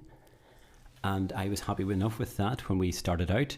And I think that they have done a great job whenever we put together our business case. But now looking forward, as soon as we have published the standards, and this is work that needs to be done very soon, whenever we do that, we have to be able to investigate any complaints that are made under those good practices, and to process those complaints. And as we saw in Wales and in the south, there's a lot of work involved in that, and we now know that we need more of staff, maybe 3 or 4 members of staff to process complaints that come in. At present, we don't. The money isn't available for them. I know that is the case, but they need to provide more resources to us, and this year or next year, because otherwise we will not be able to fulfil the statutory duties upon us, and that is the long and the short of it. So obviously there's an Irish Commissioner in the 26 counties. Have you spoke to them? Yes, I did visit him in February, Seamus O'Concannon, in February when I was in Ancairrua, and we had other meetings when I was there. I was there to visit his office, and he was very generous with his time. We have much to learn from the jurisdiction in the south, and from Wales, and from Scotland. And I have actually met with people in those different jurisdictions. They don't have a commissioner in Scotland, but I met with experts in Mr. Dunbar in the Board of Gaelic, and I hope to meet the Cornish representatives too. And we have to study the what is coming out of those other jurisdictions, and we are to have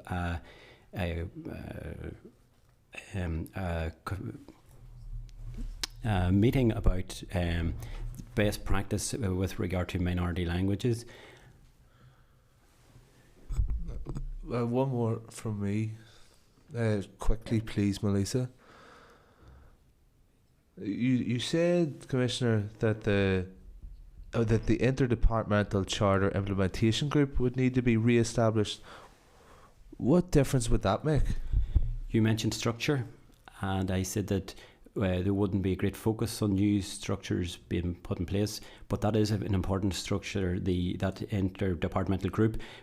What, as far as I can understand, what they did was, I wasn't at Forest na Gaeilge at the time, but as I understand it, they were a link or a bridge, a very important one, between the different departments, and showing leadership with regard to implementation of the charter and the links of the priorities within the Department for Communities, and providing support for that. So I would like to do that, but I won't have the resources to do that, as well as the work that I have to do. So I think that is another part of that structure that is to be maintained, instead of rebuilding, but really a piece of the structure that has been forgotten about. They are indeed a very important group in the implementation of our work, and I hope whenever more work is done on the strategy that part of that work, and before the strategy is finished, that group will be able to be put on its feet again and will be able to implement the recommendations of the Charter. Thank you. Thank you very much. Thank you very much. Sean, over to you. Thank you, and morning, Paul. Thank you so much for being here today, this morning. Questions that I had for you have been asked by Melissa there, but it was just whenever you're talking about the statutory obligation around complaints, I'm just wondering, the advice that you receive from other commissioners in other jurisdictions, have they given you any idea of what number of complaints that they would face? What are we looking at in that sense? Numbers in Wales anyway, which is where we took most of our information from, are really significant. Terry might have more of the actual detail of it. If I could ask him maybe to share it with us. Go ahead. Please. Thank you. All right. Yeah. Well, in Wales they have, the numbers of complaints that they've received in Wales has fallen in the last couple of years. That's partly because, or significantly because, over the last couple of years they've put a significant amount of resources into working with the sector to try to avoid complaints. So that has resulted in the number of complaints falling, but it's required resources in other areas to do that. They have around 100 complaints per year, and it takes an average between 4 to 5 months to do that, to investigate a complaint. So it is significant. We would expect, similar to Wales, that in the first couple of years of the best practice standards being issued, that we would expect a significant number of complaints. We obviously don't know what that would be at this point, but I would imagine, looking at the Wales, looking at the south, you're probably talking, maybe 300, 400. So certainly it would be a heavy requirement for staff resources. Okay, and that's really the complaints. I'm just trying to get my head around what that would look like. Is that for members of the public complaining about statutory agencies not complying with the Act, or what would be the general nature of those complaints in the first often? Shan, the way we're set up, I can't initiate any investigations, which is not very conventional for language commissioners. I can't initiate an investigation, whereas the Welsh Language Commissioner can, the Irish Language Commissioner in the Republic of Ireland can. I can't. I have to rely upon complaints, which I think will see the number of complaints increase further, because Irish speakers, who, as we said already, have been waiting for this for a long time, they understand it. I can't investigate myself. I am reliant upon them initiating complaints. When they do that, I need to first of all make sure that they've raised it with the public authority and tried to rectify it, and then they have to complain to me within 3 months of having been personally affected by whatever it is they're complaining about. I then have to investigate it, and if the public authority is found to have failed to comply, which is the language in the legislation, if they have failed to comply with the best practice standards, or rather failed to comply through showing due regard to the best practice standards, then I have to lay that report before the Assembly. So even in the preparation of that report and things like that, you're talking quite a lot of work in all of that.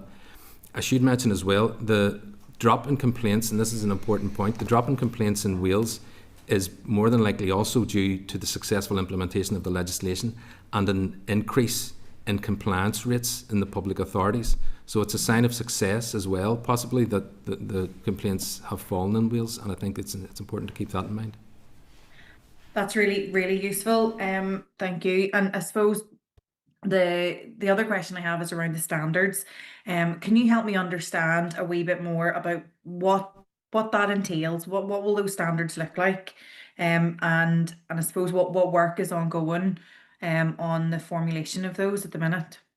Okay, well, the short answer is we don't know, because the research is getting undertaken at the minute by Ulster University to see what best practice looks like internationally, and to make some suggestions about the kinds of things that might fit into a Northern Ireland context. And of course, the conference at the end of June, which will be the culmination of that work, will be addressed by language commissioners from the Republic of Ireland and Wales. So, and also myself and the commissioner for the Ulster Scots and Ulster British tradition. So that will only be, I suppose, at that point, the start of gathering together all of the knowledge that we have on what best practice looks like. We'll then draft the standards, and we will go out to public consultation in September of this year. And at the end of that consultation, they will be, I suppose, finalised and presented to First and Deputy First Ministers. Once they are in place and published, then all public authorities have to show due regard for their contents, and that's where the complaints procedure kicks in. And short answers greatly appreciated, because we are running into time difficulties as ever. And to Fáilte Road, Fannic, you're welcome to the Terry for the rest of the session, Terry. Is pressing again, members, so if we could just ask members to be as succinct and the Commissioner team to be as succinct as possible. Mark, we're going to yourself there, please. Thank you, Chair. Welcome, Paul. Welcome, Terry, to the meeting. We met first a long time ago when we were meeting, when we met in Colshawar, Loughnure. I'm glad to see you in this important role now. I apologise that there's a bit of rust on my Irish, but I will do my best today. I did have a question, but it has since been answered. However, what are your priorities for improving the Irish language? Thank you. And again, I am not an expert with regard to language planning or education or business or media, and that is part of the reason why we need a strategy, because the strategy will look at all those areas. I will look at public agencies and the way they provide their services for the community or a section of the community. So I have a very limited role. Therefore, it's not that I will be working on all the priorities per se, but I think we have to focus not only on the things that I am in charge of, but with regard to the Irish language usage in public authorities, but also to promote and protect the language. That is very important. But I think we also have to focus on education, because as my standards take effect on public authorities, more and more people will be needed in the labour force, and we will need more and more people in the labour force who have a fluency in Irish. So I think we have to focus on education. As well as that, we have to come up with new ways of funding the Irish language sector. Every area of the sector is being threatened because of because of lack of funding, and I know that everyone's feeling the pinch at present, but we are dealing here with a minority language, and this is clear in my own office, as I have said.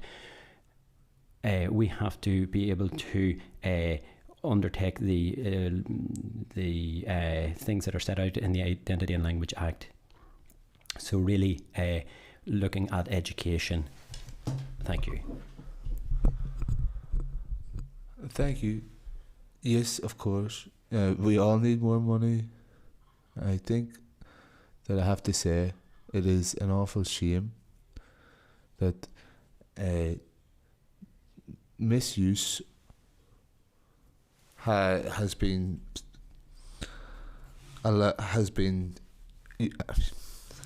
your role has been misused and abused. Thank you. We're going to move on to Morris now. Morris. Thank you very much, Chair, and thanks very much for your presentation. And I suppose as a unionist, I have to say I have absolutely no fear of the Irish language at all. However, I do worry about the politicisation of the language, and that worries me greatly. Commissioner, I've lost me. Oh, there it is.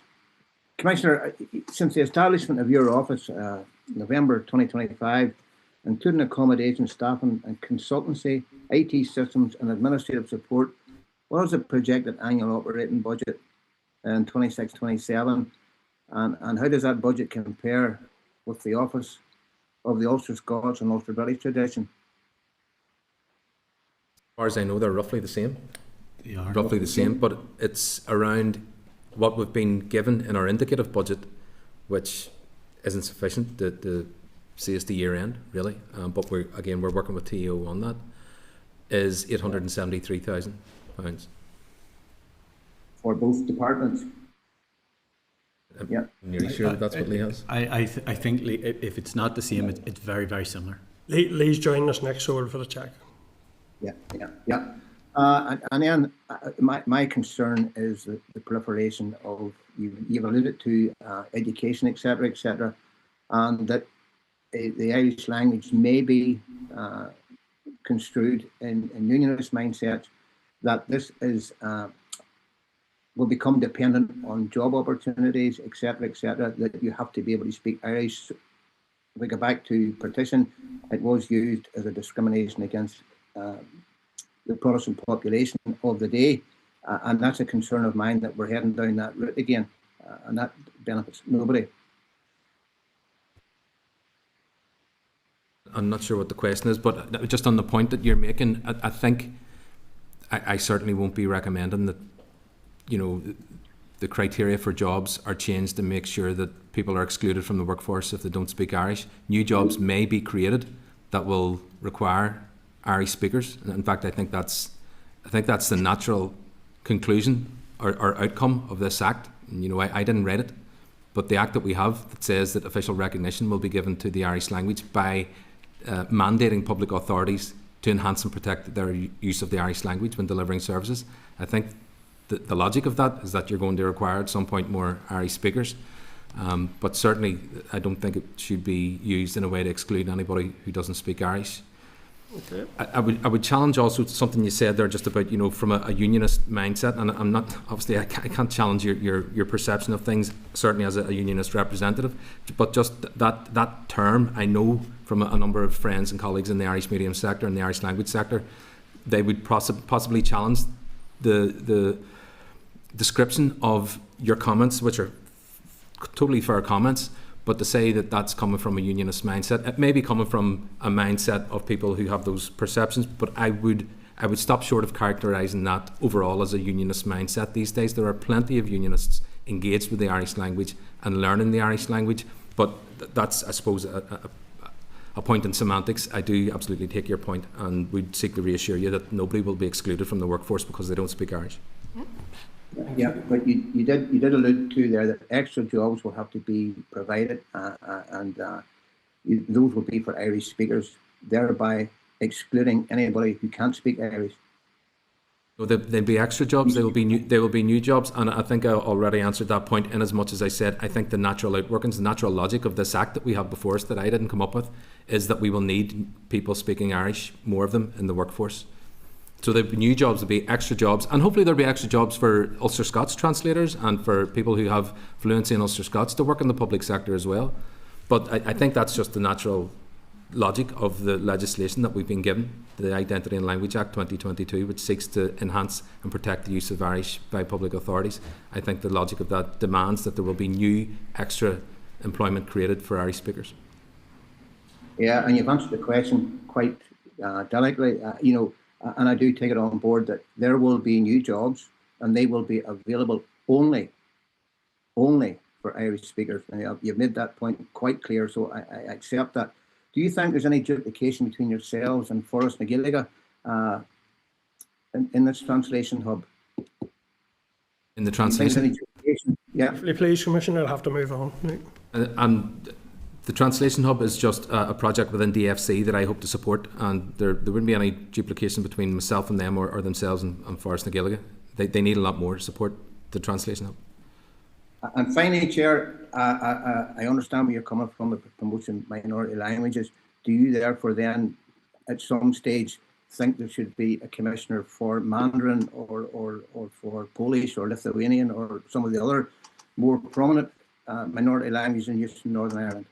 No, and I would encourage you to read the European Charter for Regional and Minority Languages, which the UK government signed up to in 2001, which came into effect 25 years ago on the 1st of July. There's a difference between minority languages and indigenous minority languages, which have extra protection around the globe, certainly across the European Council, which the UK is still a member of. So there's a difference. There is a difference. Thank you. I wasn't talking about indigenous languages, I was talking about minority languages. And I answered that. Indigenous minority languages have an extra level of protection, including Ulster Scots, by the way, including Ulster Scots. And hopefully the new jobs will include Ulster Scots speakers too. I wasn't just speaking about Irish speakers, which I clarified already. Okay, we're really pressed for time now, folks, so I'm going to go to Pam. Go ahead, Pam, please. Thank you, Chair, and thank you very much, Commissioner. Good to see you at today's committee. You're very welcome. And I also very much welcome your commentary around your engagement with the Department and the Minister. And you've certainly made comments around the willingness and openness of the Minister in engaging in around the strategy. And I also very much welcome the comments around the fear not coming from this Minister, because that's certainly how I feel about this particular topic. We know there is much politicisation of many subjects, and I think Irish is very much the Irish language has been very much a victim of politicisation in this country, and I think that's very unfortunate. And I think it's not something that we want to see. But given the sensitivities around these issues in Northern Ireland, I wanted to ask you what practical steps you can take to ensure that the Irish language is not politicised, and that's instead that it is developed in a way that is inclusive and respectful of all communities. I'm grateful for that question, because it's something that I feel I'm not asked about enough, because I've done some things that I think our media, who don't really always like good news stories, have ignored. One very significant thing that I did in my first week in work was that I wrote to the Commissioner for the Ulster Scots and the Ulster British tradition, and I said to Lee I wanted to waive rather the section 78U subsection 1 paragraph C, which effectively gives an exemption to my office from Commissioner Reynolds' facilitation guidance about how public authorities respect and acknowledge the Ulster Scots and the Ulster British tradition. I said I didn't want that. I don't need that. I want to be able to show that I, as Commissioner, that my office and that the Irish language itself can respect and help celebrate an Ulster Scots and Ulster British tradition. So in answer to your question, I would say that by doing things like that, and for people to know that that's happening, unfortunately it's not spoken about enough, as I say, but things like that and more leadership in that kind of area, if I can provide it, or if people within the Irish sector can provide it, Irish language sector, and I know Linda Irvine, for example, does some very good work in this area. There's a lot of other work going on that isn't talked about, and I know people within the Ulster Scots community are very open to talking about things like this. There was research published recently, which I thought was really significant. People focused on the Irish language aspect of it, and of course I helped that. You know, we promoted it too. But one of the results was that 40% of Catholics reported that Ulster Scots enriched our society. Another bit of research the previous year showed that 20% of Catholics and 25% of nationalists said that Ulster Scots was an important part of their identity. And I think we need to have conversations around that.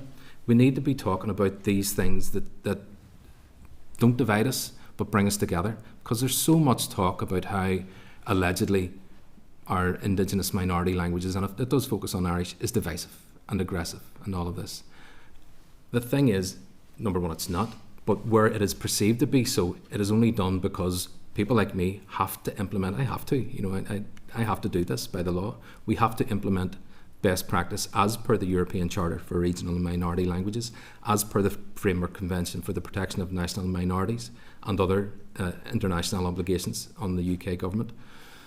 So I think we need to be very upfront about explaining what the law means, what it's not going to require, and I keep emphasising people aren't going to be required to learn Irish or speak Irish. They are going to see more Irish and going to hear more Irish. And if that upsets people, and I actually understand, because I've had these discussions, I understand there are people who genuinely feel like that. They aren't all the people that you see on Twitter and other places who just are opposed to the Irish language. There's some of that, but they're a tiny minority. There are people with genuine fears, and I think we need to have those conversations in a very direct way, and I'm keen to lead on that as much as I'm keen to lead on measures for the Irish language. Thank you. Okay. Yeah, thank you for that response. I suppose, what role have you in ensuring that people don't feel like that they're having Irish language forced upon them? And we know the street signage issue is controversial for a lot of people, and a lot of people feel that it is grossly unfair to ask an opinion, put out a survey to say, do you wish to see Irish language, and then the result comes back at no, or there's less than the required percentage to go ahead with that, and then it happens anyway. What can we do about the fear that is being felt on the ground by people who feel like their voice is not heard, and they're actually having something foisted upon them? And really, for me, it's not the way to go. I think the Irish language is a legitimate passion for very many, and I think that should be embraced. But it's not to be foisted upon people, and people shouldn't feel that they're being forced down a route that they don't want to go. So what role have you in that, and can you do anything to help that not be the case? I think I can, and I have a big role to play in it, not alone, but certainly a leading role in it. And the street signage issue is a brilliant example. It's become a totemic issue in this whole discourse around minority language protections. And it's often framed, as you've said, there are some people talk about it being foisted on people. There's talk about votes such as the 15% threshold in Belfast City Council being anti-democratic. And I think we need to have a really honest discussion about this. That whole discourse is completely misplaced. That it's not a question of democracy. These minority protections, as with all minority protections, are implemented by democratically elected administrations. Once those democratically elected administrations implement these policies, which are there to protect minorities, they should not be subject to majority rule or democratic votes. That's why they're minority protections. The 15%, while a lot of people think it's low, I know the Special Rapporteur for the UN on minorities said in 2017 that somewhere between 5% and 20% would be the norm. The DFC guidance, the Department for Communities guidance, copies of which we have with us here, quotes the Committee of Experts on the European Charter as saying that 20% can in and of itself be too high. So that's what the experts are saying. I understand there's particular feeling around this issue, so that's why I'm saying that's one of the issues I think that I can lead on, and that we all together need to have an honest discussion about, because this is done in other jurisdictions across Europe and further afield, Canada for example. And I think we need to admit that this is what happens there, and it has to happen in some way here. And let's talk about how it might happen and what people's concerns are about it happening. But the very notion of a minority language being foisted upon the minority is entirely inappropriate, and I think we need to get over that obstacle somehow, and it's through open discussion and referral to facts and treaty commitments that the UK government have under the European Charter. Okay, thank you. Okay, agus Goramila Moyagov. Thank you very, very much. Just now that the Ulster Scots Commissioner has been waiting outside, so I thank you guys for attending today. It's been a very useful session, and we're keen to hear from the Ulster Scots Commissioner also. But no doubt we'll be speaking to you again in relation to this important role. So Goramila Moyagov agus Slán go fóill. Thank you, and safe home. Okay, members, so we'll move then to agenda item 7, which is the Commissioner for the Ulster Scots and the Ulster British Tradition oral briefing. I'll pick up on matters arising after both sessions because I want to allow the Commissioner to do this session. We've kept him waiting for quite a while now. So, just to make a quick point. No, we're not. I'm not making. I'm going to the session, Melissa. We'll make points after both these sessions. Right. So, the briefing paper for the agenda item, members, can be found at page 56 of the meeting pack. And I'd now like to welcome the following officials to the meeting. So we're joined by Lee Reynolds, who is Commissioner for the Ulster Scots and the Ulster British Tradition, and Alan Cree, who's head of the establishment team in the Office of the Commissioner for Ulster Scots and the Ulster British Tradition. I suspect the Commissioners are gin wagging outside now, after all that rushing.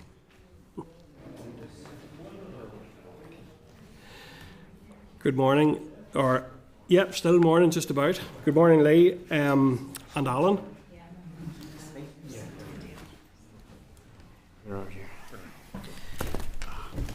Okay, so members, the briefing paper can be found at page 56, as I said. Lee, you're very, very welcome to the meeting this morning. Can I invite you to make a brief opening statement before we move to questions from members? Very convener, many thanks for TUSA for the Atlantic Colloquy about the Ulster Scotch Hairskip Lead and Fight Gates plan. I would say I've already provided the briefing paper, but the one major thing I would emphasise in all of this is you have is point 5, the policy alignment. There are a number of significant opportunities which are essentially arriving in a very similar time frame. Now, in areas of public policy, that is rare. So you essentially have the creation of my new office, you have the new educational duty placed on the education system, we have the new curriculum. Those three together, I would describe as, would enable Ulster Scots to get off its push bike and onto an electric scooter. If we got a good Ulster Scots Hairskip language, heritage and culture strategy alongside that, we're getting off the electric scooter and getting into a proper car. So that's why these things are great opportunities to deliver a step change for the Ulster Scots identity in Northern Ireland if we can get them all to work and all to work at the same time. So that's the key thing I would say. I've also been very careful in what I've said in my submission because the department has been open and positive and engaging with me as we've been doing this work with them, but it has been on a confidential basis, so therefore everything I've outlined has basically been much more process focused than on one particular proposal or this, that or the other. What I would say is the process has gone wrong. It has become elongated, it has become siloized, and then at the very end of the process, essentially budget has been used as an effective guillotine on it taking anything substantively forward. So those would be my general introductory comments of where we presently are. The department has agreed to carry on engagement with us, and we've had the first meeting and a number or two follow up to try and get what goes out to the public to a much better shape. But that's essentially where I see ourselves at the process at this moment. Okay, thank you, Commissioner, and fair play ye also. And just if I can at the outset apologise, I know we've kept you waiting for quite a while there, but appreciate your tolerance. And we'll move through the session as quickly as possible. Couple from myself, just the very same as I asked the Irish Language Commissioner. First of all, in relation to the ongoing engagement that you are having with the department in relation to the development of the strategy, can you update us where that's at present? I'll outline the process. When I first began, getting a decent strategy was one of the things I saw as a priority. I engaged early with them. A draft was shared with me the morning I was meeting the Minister as the introductory meeting. I raised with him then that my quick review of the document, I wasn't particularly happy, but I wanted to give the document a decent amount of time. I raised particular concerns in the area of education. I then intervened in the area of education and believe I may have achieved some success in that area. I then wrote formally to the Minister setting out a series of concerns both on process and actual proposals.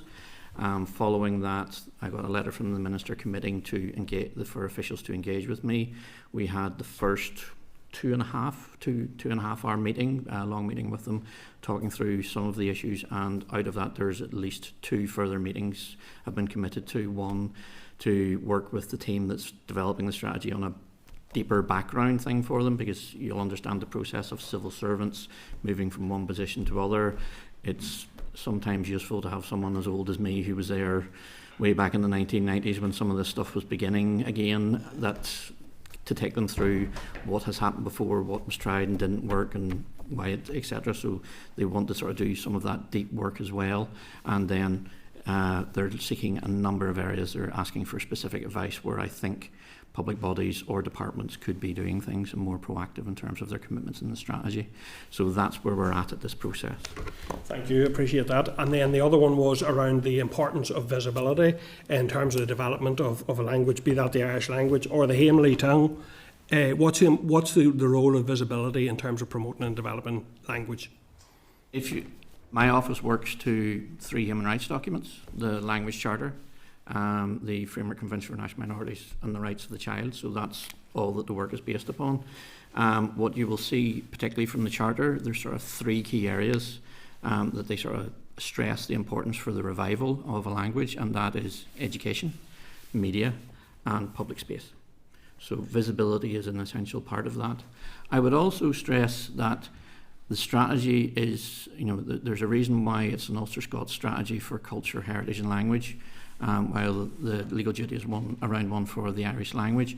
And that is the model that the Ulster Scots revival is using. It is a 3-legged stool. It is culture, it is heritage, it is language. The analogy used in the expert panel report was that the Ulster Scots identity is a bit like a lake, but it's not in great state. It's been a bit drained, it's a bit polluted, but there's still a few fish alive in it. The language are the fish. By promoting the culture and the heritage, the understanding, the appreciation, we refill the loch, we clean out the pollution, and the fish will thrive. So that is, we also just don't see as we'll go off and do all this in the language space. It has to be the 3 spaces that will complement and assist each other. Thank you, Commissioner. Cathy, go ahead, please. Thank you, and thanks very much for being here today. Lee, you mentioned the 1990s there. My memories in the 1990s was going to my granny's house and reading The Bruins and Our Willie as my vivid memories. Lee, I know that it was a huge milestone for the community whenever you were appointed and seeing that there was progress being made in this sphere. And just in speaking to Paul, the Irish Language Commissioner, before you, he expressed around pressures within his office, not necessarily right now, but coming down the line. And he mentioned around following the publishing of the standards and having to deal with the complaints process following that. Is that something that your office is also going to face as we come down the line? Yes. And I'm here to talk about the strategy, so I don't want to dwell too much on my own problems. You can appreciate I'm here to concentrate on the broader problems of the sector, but as the office being one of those sort of 4 parts, I will say yes. Essentially, I'll give you the quick numbers. Business case written in 2022, expectation of a budget of about 1.1, and a staff structure. That staff structure in 2022 would have cost approximately 710,000. Yes. Now, you'll appreciate since then the public sector has seen a number of significant pay rises because of the history of lower pay rises, and inflation hasn't gone away. The same staff structure in 2026 to 27 would cost 810,000. The budget I have been given is 873. So that would literally leave £63,000 for every single other cost. So I wouldn't be able to afford an office to put those 10 people in, etc., etc. So I've developed my budget. I've had to cut posts, I've had to reduce posts, and I've had to reduce grades to try and make that work. You then run into a secondary issue of when you look at the business plan, there are weaknesses within it. For example, if you look at my statutory functions, I have a promotional role, I have a policy guidance role, and I have a complaints role. In the staff structure, there's not one single staff member to deal with complaints. Okay. So I would say that there's even on the basis of the plan that the budget should be based on, there's areas missing.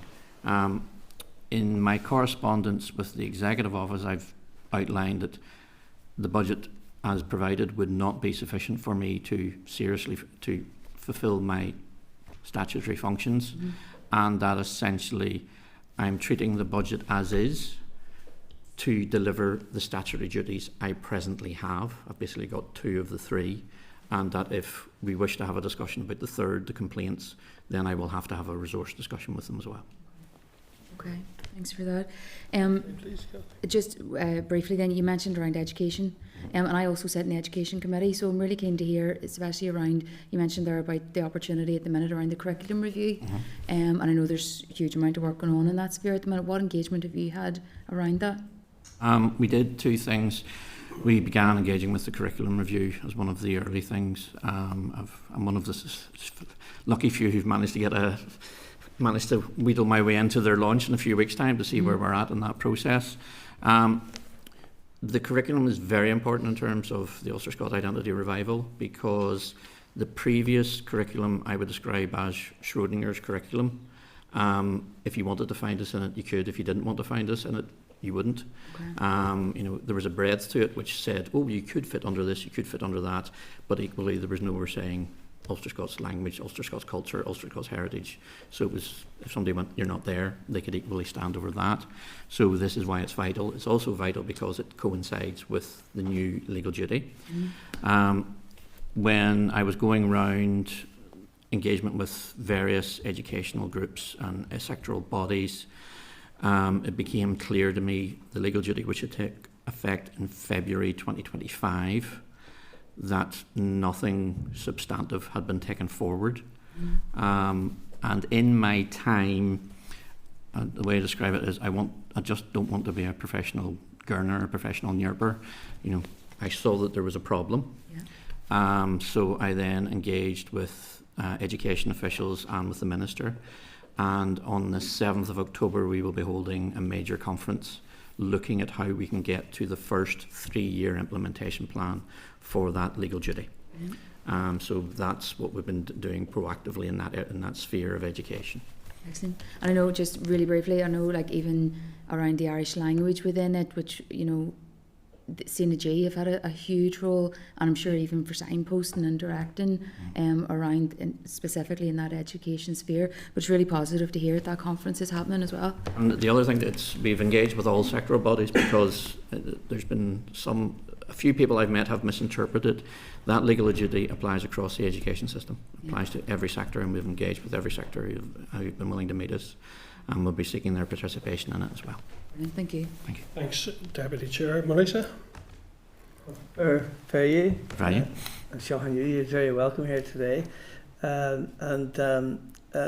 Lee, you mentioned just in relation to Ulster Scots and so on that it was a 3-legged stool as such, right?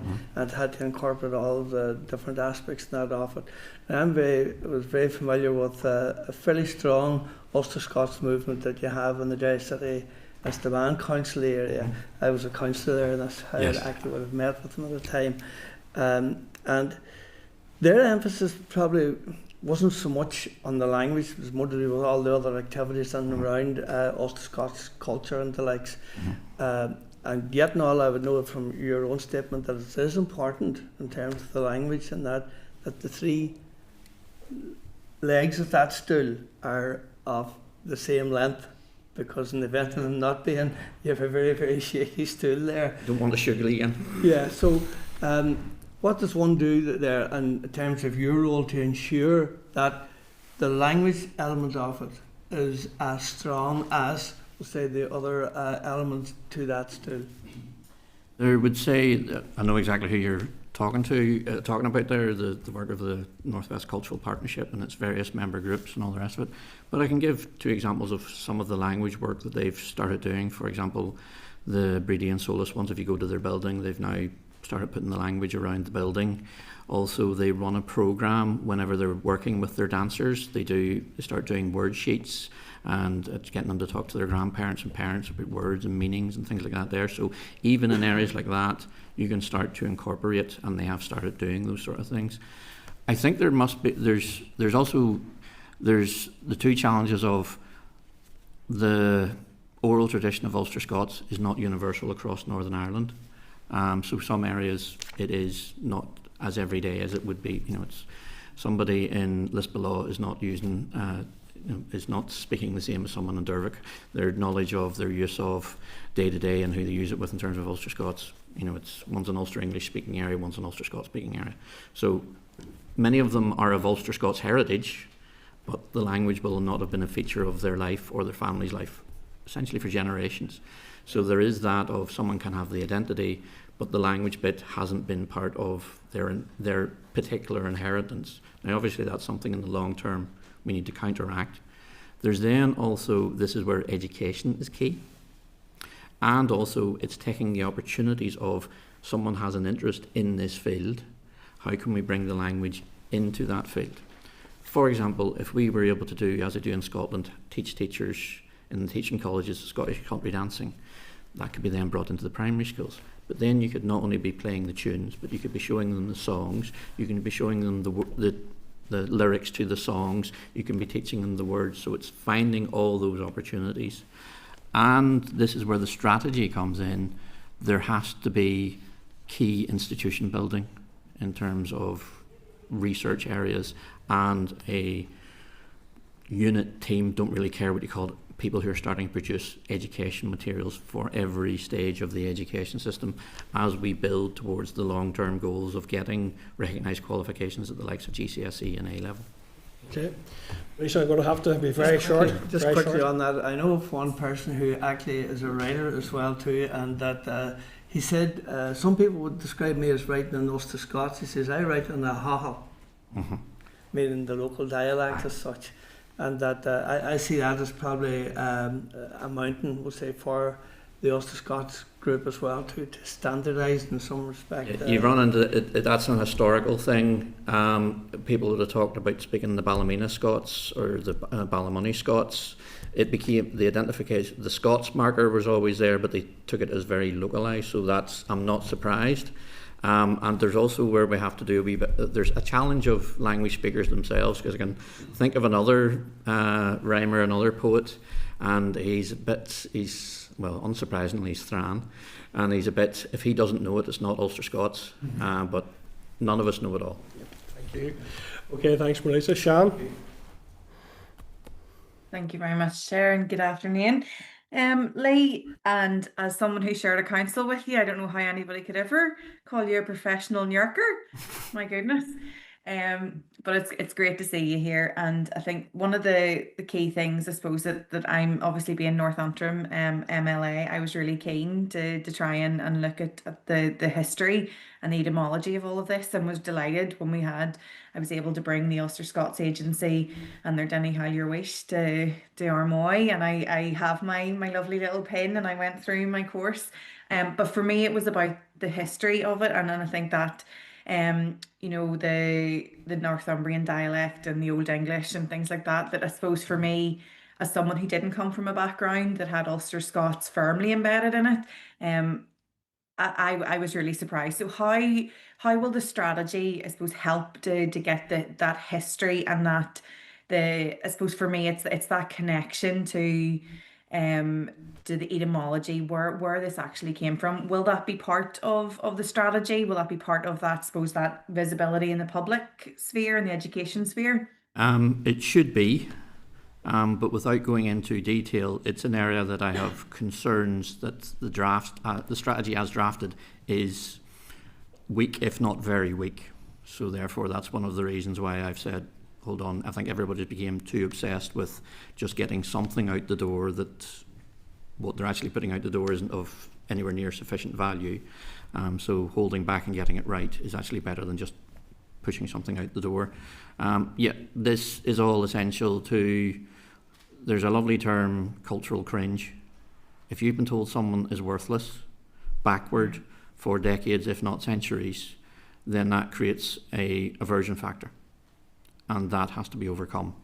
You know, it will be, Ulster Scots is presented as all of those things. It's presented as only rural and all the rest of it. But equally, yeah, a king once spoke this way. You know, that's its inheritance.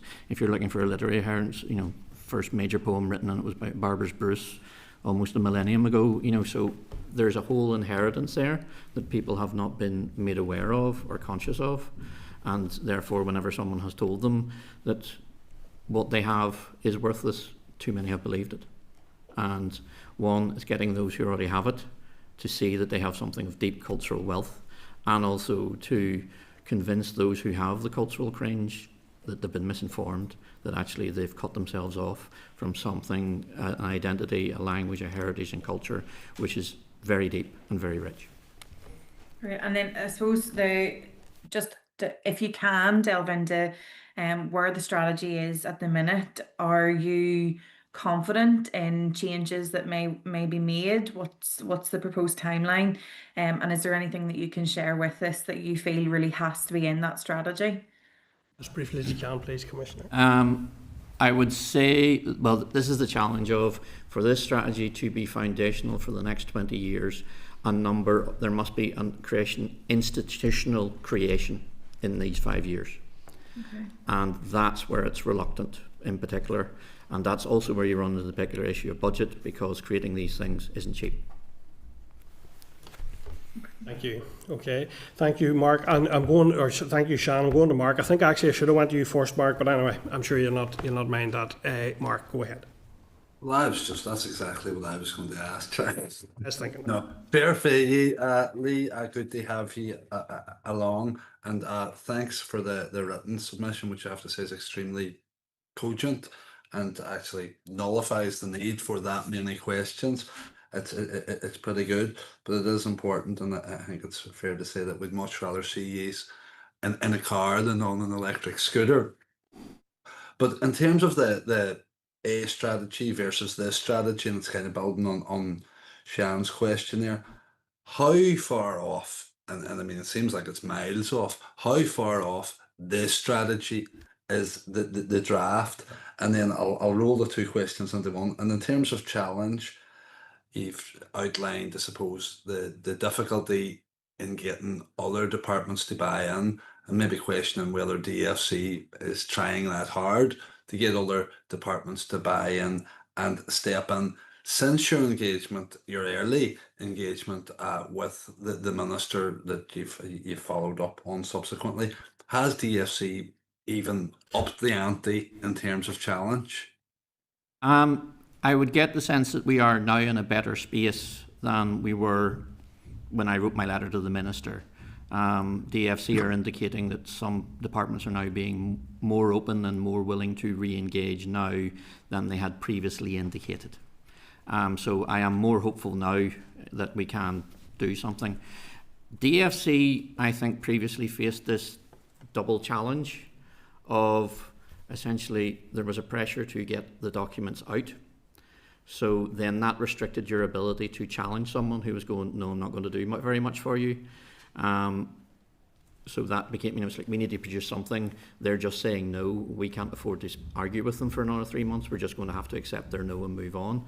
And also, to be fair to the DFC, sounds familiar. Yes. Also, I think there was also two challenges. One, in that DFC then tried to substitute them acting for what should have been other departments. So they didn't just, to be fair, they didn't go, that department said, no, we're not going to do anything in that area. They sort of went, well, that department said, no, we'll have to try and make up for it some way. So that's how they were sort of dealing with the no's, is how I would describe it. And then it has been raised in engagement with officials that some of the departmental appointees who were serving in the cross-departmental work don't necessarily have a deep background in culture, language and heritage issues. So therefore, they themselves, to a degree, were flying blind. And then with all the budget pressures that everybody's facing, there have been a standard line of, yeah, promise what you want, but as long as it doesn't cost us anything. But unfortunately, any degree of significant action is going to have a price tag with it. And you said that you had your own degree of success, I suppose, by challenging another department directly. Have you been round the houses in that regard? I prioritised education. I've been around everybody, pretty much everybody by now. The big one was obviously education, because if you go back to the framework, if you go back to the European Charter for Regional Minority Languages, education is a huge field. You also had the legal duty. So whenever I saw the document and saw that there was a significant gap there, that's what I prioritised, engaged and did some planning on. The subsequent engagement I've had, there's a few departments that I would say would have been weak in the strategy are now having a conversation with us that previously wasn't happening. And DFC has also asked us for us to the office to develop ideas and proposals that could be put to departments as well. So yes, I think we're now looking at both some more proactivity from individual departments and also DFC wanting more to be in a position to challenge. Okay.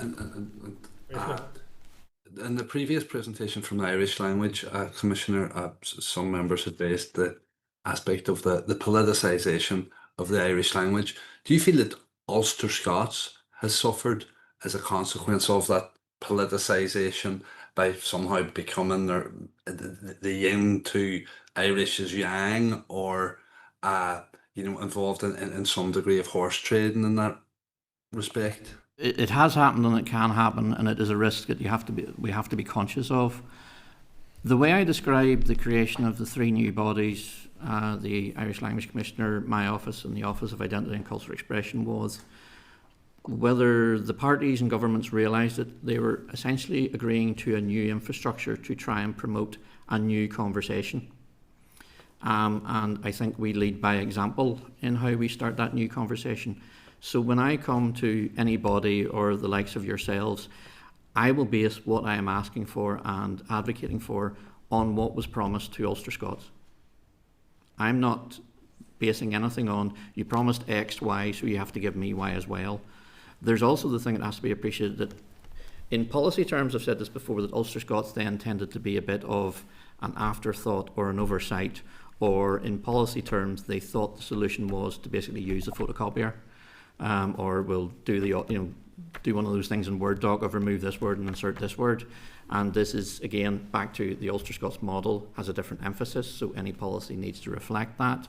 And also where the stage of the language at in terms of development is that, this is what we need right now. But there was a bit of, we had a policy in that, we'll just scrub out that name and put in that name. Okay, so there's a couple of disjoints in the conversation there. Thank you, Commissioner. Okay, going to move on then to Morris. Go ahead, Morris, please. Thank you, Chair. Good afternoon, Lee. Welcome to the committee. It's good to hear, and we had a good conversation previously with the Irish Language Commissioner, and I'm going to ask you a question that I asked him as well, although you've partially answered it, and it's to do with budget. Now, it's clear that his budget is not enough. You have said you've managed your budget, but it doesn't allow you to have a full complement of staff, your IT systems and your administrative support. What do you think that the department can do to help both the Irish Language Commissioner and yourself to actually fund the necessary work that you both have to do? Well, it's DFC might actually thank me for this. I would say that the emphasis lies on the Executive Office rather than yourselves, as they are our sponsoring department. I would see DFC's role in recognising the complementarity of all four of these things and not seeing them as silos, and the departments recognise them as such. And also seeing the interconnectivity, because I will produce guidance to which over 100 public bodies will have to go and do due regard and do a series of work, and they will then be asking for support and help. If that isn't there, then they're not going to be in a position to do it. So this is where, you know, I can produce the world's best guidance. If the work isn't going on the curriculum, if the work isn't going on the educational thing, and the work isn't going on the strategy, then with it very quickly there's going to be a group of public agencies being complained about, and I'm going to be ruling against them, and largely because the infrastructure, the broader infrastructure to make all of those things a success will not be in place. Okay, Morris? No, just one final one, Chair, and it's around education. What difficulties have you found when you visit schools, educational establishments, to try and encourage the implementation of Ulster Scots within the curriculum? Well, there's the general problems which affect everybody trying to do anything, and that is basically budget, school budgets are tight. What we've tended to find is what has succeeded in school is where the agencies come along and they're paying the bills. There's then also where it's the individual initiative either of the principal or a teacher in the school taking things forward. But there's two problems with that. Of one, that's not system wide, and two, the agency going in with its programs are, you know, they're there for 6 weeks and then they're gone. It's great that the children have got to experience that for that 6 weeks, but success is consistency and sustained engagement. So it's ensuring that it's there at Key Stage 1, that it's there across a variety of subjects: geography, history, civic society, language, music, dance, sport. Again and again, it's there at Key Stage 1, 2, 3, 4, and progressing on. So that's the big things that I see there. Okay, thank you. In the interest of brevity, I'll stop there, but can I say to Lee, I look forward to engaging with you again in the near future. Thank you, Chair. Morris? I make myself available as I can. Okay, well listen, Commissioner Terry, and thank you very much, or Alan, sorry, and Lee, thank you very much for attending. That's been a very useful counterpoint and a lot of similarities from what we heard from the Irish Language Commissioner, so I really value that. Thank you, fair play, and hopefully we'll see you again soon. Thank you very much. Okay, members, I'm also conscious now that we have kept the guests from Orangefest waiting for a long time, and they're in the room right now, so I think maybe if members are agreed, we'll move straight to go into that briefing session and bring forward the members from Orangefest, and this is agenda item 8. Okay. So, agenda item 8, members, is a briefing from Belfast Orangefest. The briefing papers for the agenda item can be found at members' packs at page 59. And I'd now like to welcome the following officials to the meeting: Reverend Mervyn Gibson, who is Chairman of Directors in Orangefest; Billy Mahwiney, who is Company Secretary in Orangefest; and Spencer Beattie, Senior Director in Orangefest. So Mervyn, if I can maybe welcome all of yourselves and invite you to make a brief opening statement, and then we'll move to questions from members. And apologies for having kept you delayed there. Thanks very much, Chair, for your warm welcome. Apologies, I've a bit of a sore throat this morning, so I'll sound husky, but I'll do my best. I appreciate the opportunity to share with the committee the work of Orangefest. I think many people maybe don't understand or fully see or hear what we do, and that's through all communities. This the Orangefest we started in 2004 with the sponsorship of Tom Aiken, the last member of Belfast City Council, was Lord Mayor. He engaged with us and said, how can we support you about various things? And we found him to be genuine, and we engaged in the council and Tom and others for over a couple of months, and out of that was born Belfast Orangefest. And that was against the context of a parades dispute that was going on. We decided other things needed addressed separate from the parades dispute and not tying them up together. So we set up Orangefest, we developed a strategy and an action plan, and decided to report on that each year. We made many good partnerships with people, because we couldn't do this on our own, and it wasn't about us doing it on our own. It's about working with people, hearing people's opinions, etc., people's perceptions, and trying to address what people saw as issues. Particularly work with Belfast City Centre Management initially. They were the core, we met there. But other people who attended those meetings were the traders, PSNI, Translink, City Council Cleansing Department, Belfast Community Circus, Food NI, and public health bodies. So over the years we've engaged, some have dropped out, some have come on board, some are not needed anymore, but that's the core of who we engage with. Our funders were at that time DSD and City Council, and they've remained our core funders now, DFC, over the years. And I could sort of give you a lot of things of what we had, but they may come up of what we did over the years, but they may come up in the question. But I'll say that we started looking at some basic things. Litter is always a problem, I have to say, after any big event. But we seem to be getting blamed for the city. And to be honest, we went over to Notting Hill and looked at what they did. And they said they actually took all the litter bins away at that time so that people could brush it up. So we talked to the council, and they sweep after the parade. I think they're the unsung heroes, I have to say, of many of our parades. They sweep up afterwards, and the place is clean within 24 hours. So that was addressed, and we looked how we could help that. We looked at toilet facilities, which for a parade which is on the move, a moving event, it's very hard to fulfil that fully, but we've adjusted it over the years. We've talked to people and engaged with people, and that's the key of engaging with people. We find has been very good.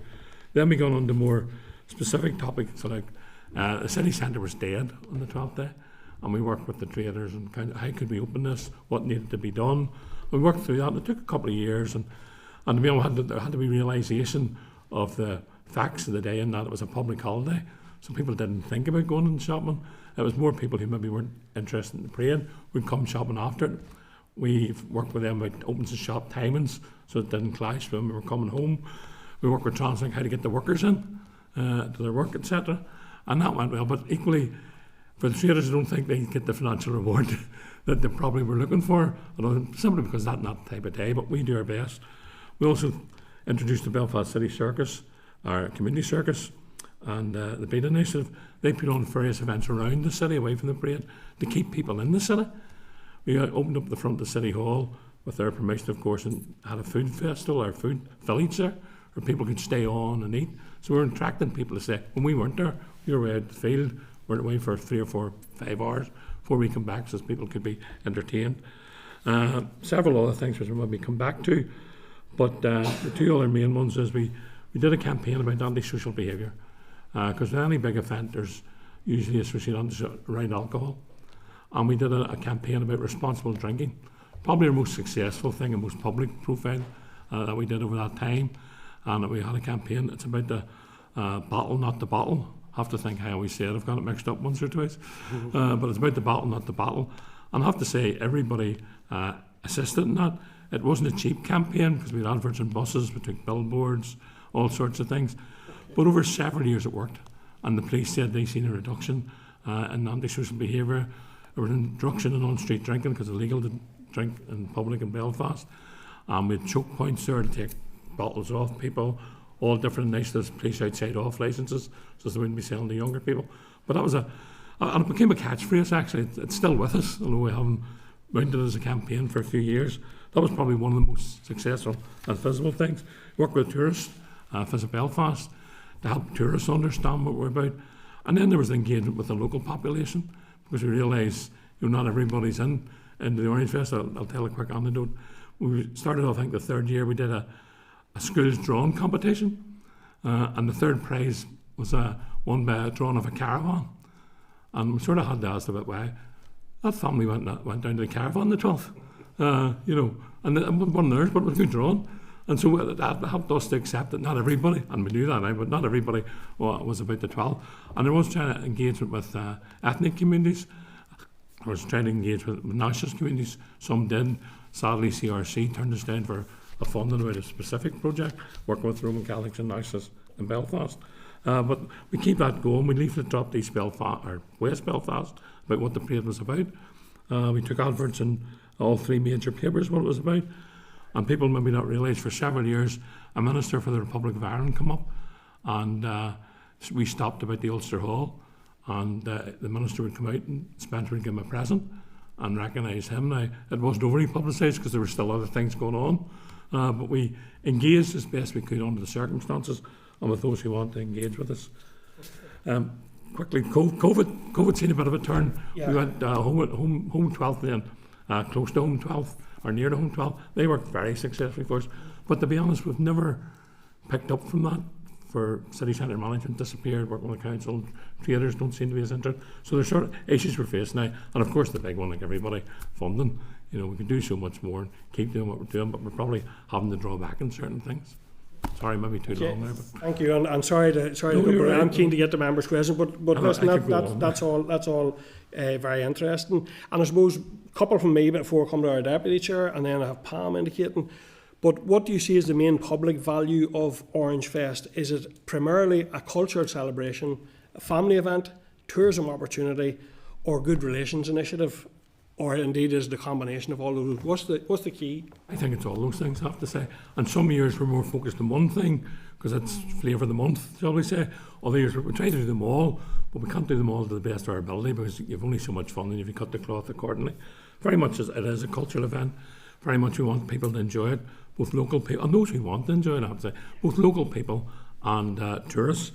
So we do see it as a community engagement, trying to help people understand, because out of Orangefest, although it's not under us, but Orange Halls have opened up now and do tours for European Heritage Day and all sorts of things. So we've unlocked people to do other things. So obviously not only in Belfast, but around the country. Thank you, Mervyn. And then the final one from me for now anyway is, and I'm conscious the department provided funding, I think it was last year, I think there was 50,000 funding, but 40,000 of it was to make it more inclusive for people maybe who don't come from an Orange tradition. How do you engage to ensure that they still feel comfortable attending and engaging with the Orangefest programme itself? Yeah, I think a lot of that money was spent on infrastructure, with an office, etc. And so we are looking at the minute working with it, and it's not just as topical as it's been before this, with a couple of ethnic groups specifically. We've previously engaged with our Jackstra, NIHE, and we are looking specifically at a group in East Belfast for a while now. But equally, we try and encourage those who want to hear, come. We have not our museum, we have an Orange Museum, it doesn't belong to the county, but we encourage people to go and see it.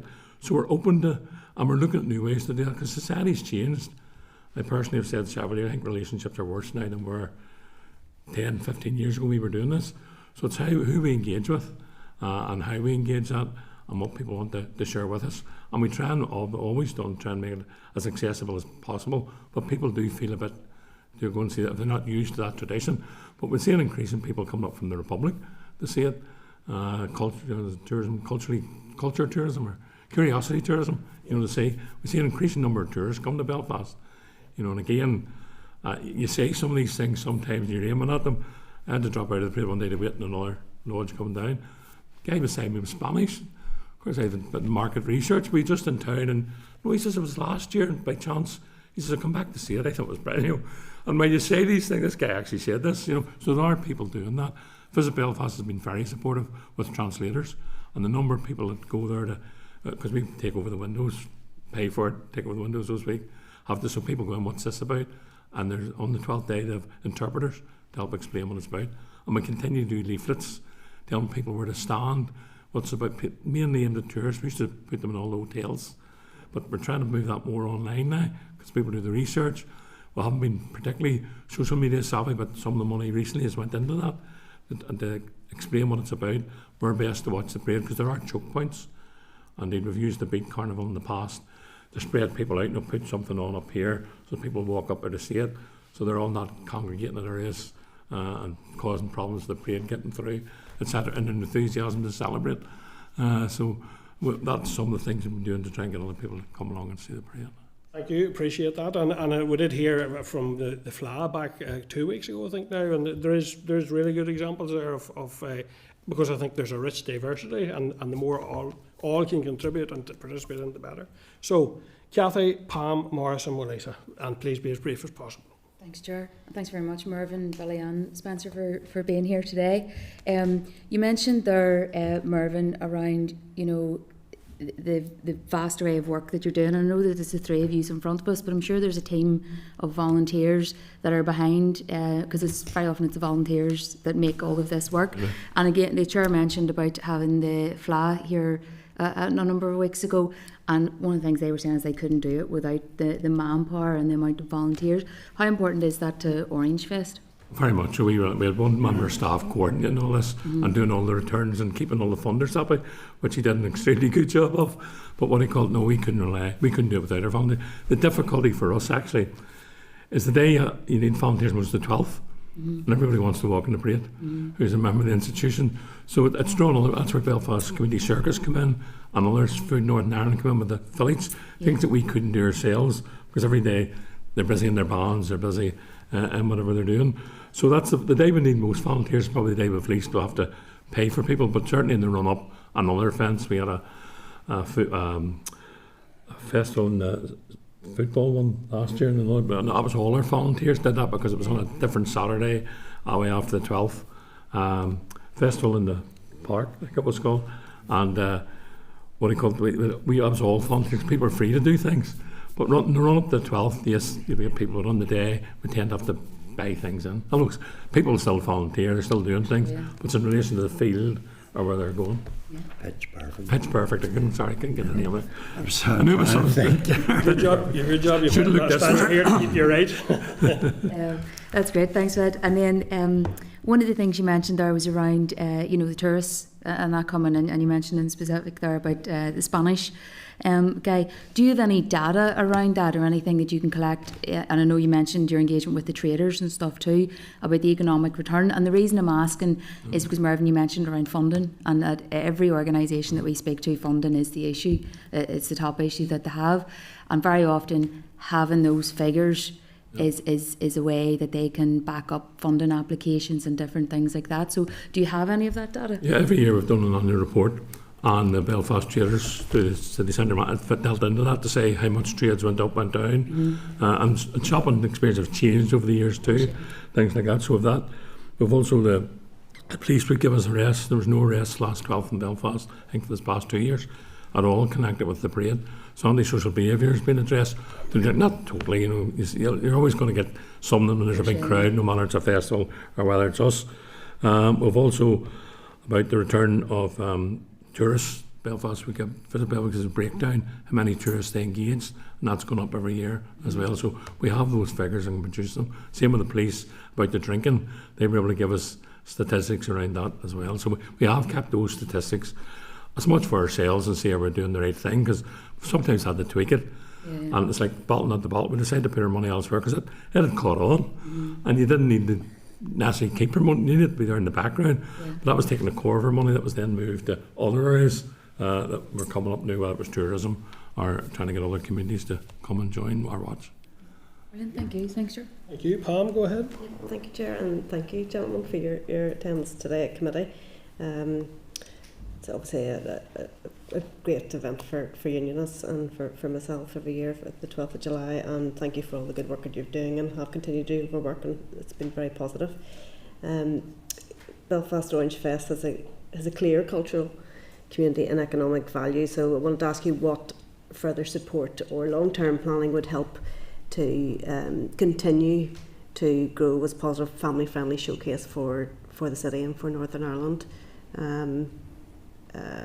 Even in terms of our committee work or the departmental's work or the executive as a whole, what more can we do to support the work of Orangefest? So it's the same answer. Everybody will give you more finance, and we can do more. As I say, we're actually having to draw back this year. We may be having to think about the festival in front of the City Hall, the food festival, because as I say, we have to pay for that.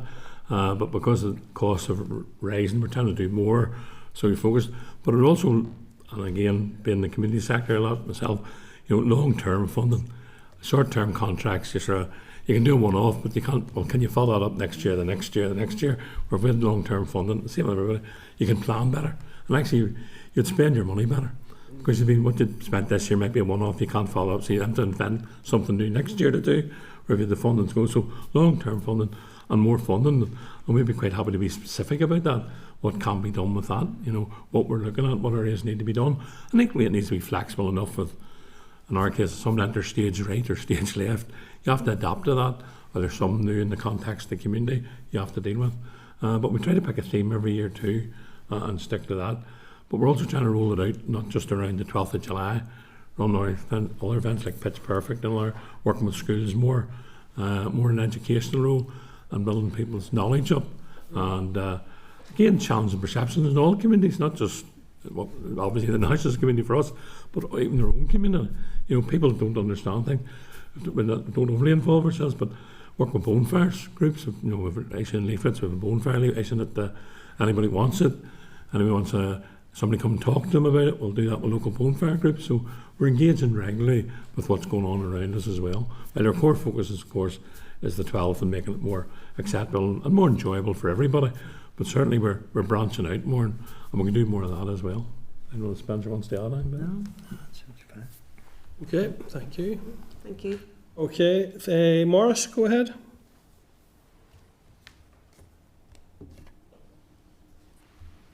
Thank you, Chair, and thank you very much, gentlemen, for your presentation. I'll not keep you back. The Orange Fest, you maintain that it's open to all and aims to promote understanding between communities. Can you provide maybe a few specific examples of how people from a non-Orange nationalist, minority, ethnic, newcomer community are actively involved in planning, participating or shaping the event and making it a successful programme of activities that is welcoming to everybody? Yep. I think we found out right from the beginning is engaging with others who aren't part of our community, not part of our community, but who aren't sort of orange dyed in the wool, shall we say, and professionals, and speak to them. The example would be around the project for the bottle, not the bottle. We engage PR people who are professionals. We engage with social media people around that to listen to what they thought we needed to do, not what we thought we needed to do, because it always wasn't the same thing. So it's the same when we were dealing with ethnic minorities. We engage with people from ethnic to say, what do your people need? Because what we think they might want, they won't want to hear about the Glorious Revolution and the whole history. They'll want to know what's the bonds mean, what's the banners, why do you do this? The same with tourism. We went to visit Belfast and said, what do the tourists want to know? And give them that information as opposed to what we thought they'd want to know. And I think we'll do that continually. Again, with the nationalist community, we engaged with several, I think of one particular former headmaster from a school in Belfast, and he was very helpful in saying what he thought they needed to do and what we needed to do, and we responded to that, and we always try to respond. The important bit is, we found out long ago in this process, it's not about what we think. Yes, that forms the context, but we need to be where people are at, where they want to know, what information do they need to know, and some of that's very practical, just about the parade day, where to park your car and all. But there's others want to know maybe about it, but the history. You try and cater for all that. So we find engagement with anybody who wants to engage with us to try and improve things. That's the key. Yeah, just one more, Chair, and that's me finished. You've the Belfast Orangefest is a success. You know, you talk about numbers up to 10,000 people, which is fantastic. But how do you plan to keep that cultural and identity programme alive between one Orangefest and the other? And do you think that there's any way that the example that you set in Belfast can be rolled out across the country at other venues? I think really the parade's been going that long, the parade will go on, but we bring additionality to the parade, and that's what we need to keep doing, looking at what additional we can do to enhance the day, and as I say, make it more enjoyable for everybody. So we continually look at that each year. Sorry, Mark, what was the second part of your question there? Sorry. Do you think that the... rolled out across the problem. We actually already see it being mimicked. You know, several areas around the country have already mimicked aspects of it. A couple of them work with a tourist board and look at how they can attract tourists. And everybody has different capacity around the country. Slight difficulty for, as you know, it changes in the country every year where the parade is. Belfast is always Belfast, so it's a pretty fixed thing. So it depends. People are busy organising their parades down the country, and outside engagement somebody isn't maybe a top priority because they're just busy trying to get the day over. But many have begun to mimic what we do, and we've given advice to others what to do, and they take out of it what they need for their particular area, because every area is specific, and I wouldn't dare tell anybody from outside Belfast what to do, but we're quite happy to give them advice of what we have done, and they can adapt it or whatever, and we have done that, and we'll continue to encourage that. Yeah, I just think it's an opportunity that other areas can take your example and engage with the community and make the whole day better for everybody. And I commend you on the work that you do. And sometimes we've actually taken advice from the country, you know. We're not all about giving out. We learn a lot too from our brethren down the country and sisters. Yep, no problem, thank you. Melissa? Thanks for over, and you're all very welcome here today. Yeah. And Reverend, you've actually alluded there to engagement and outreach. Now, I'm from Castledare, a place where we often have contentious marches and the likes of it. And the 12th of July is in Castleberg this year. It's been celebrated there. And I could reassure you that there's no opposition, we'll say, from the local population, nationalist or otherwise, to the 12th of July being held in Castleberg. And I have to acknowledge as well too that, in particular with the Orange Order, that whenever they put up their flags, they put it up before an occasion, and they take them down after. And that has great support from the whole community and the likes of it. And I hope that they go along and have an enjoyable day as far as their 12th of July is concerned. But we do have an issue.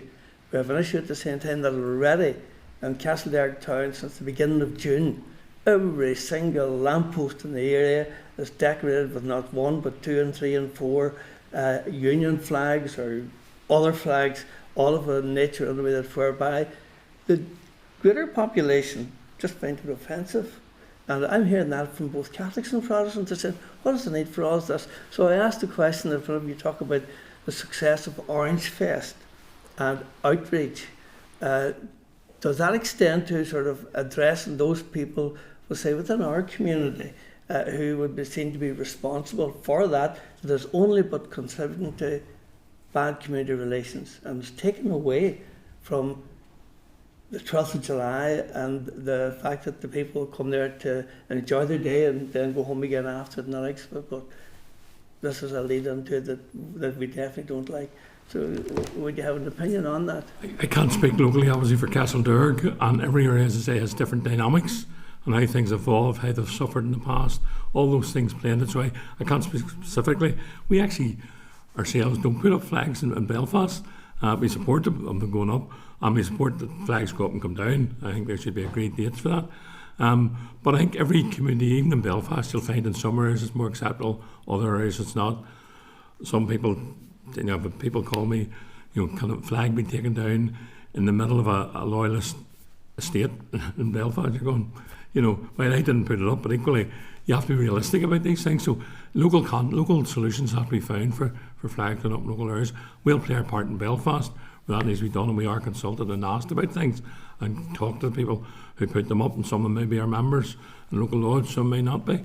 I can think of last year in Ballyhacken where there was an issue about flags, and local residents came and spoke to us, and we tried to address about flags coming down, and that was done. So when people talk to us, we can try and accommodate things. But it is a celebration that time of year, and I think every community has their celebration. I think every community should be tolerated for those celebrations. But I do believe there should be a time bound for flags coming down. 'Cause I don't like to see a flag laying on lampposts and tatters. It does it no good. I appreciate your comment there, and that if you do have influence, and hopefully that can be exercised in our area as well too, because we're not talking here about a particular estate. We're chatting about public space, the centre of the town and the likes of it, that where people who want it, it's as simple as that. And I mean the general greater part of the community, and I'm hearing that from everyone, they don't want it. So that in that sort of outreach, that if you have that opportunity, I'm sure that message should go across to people as well.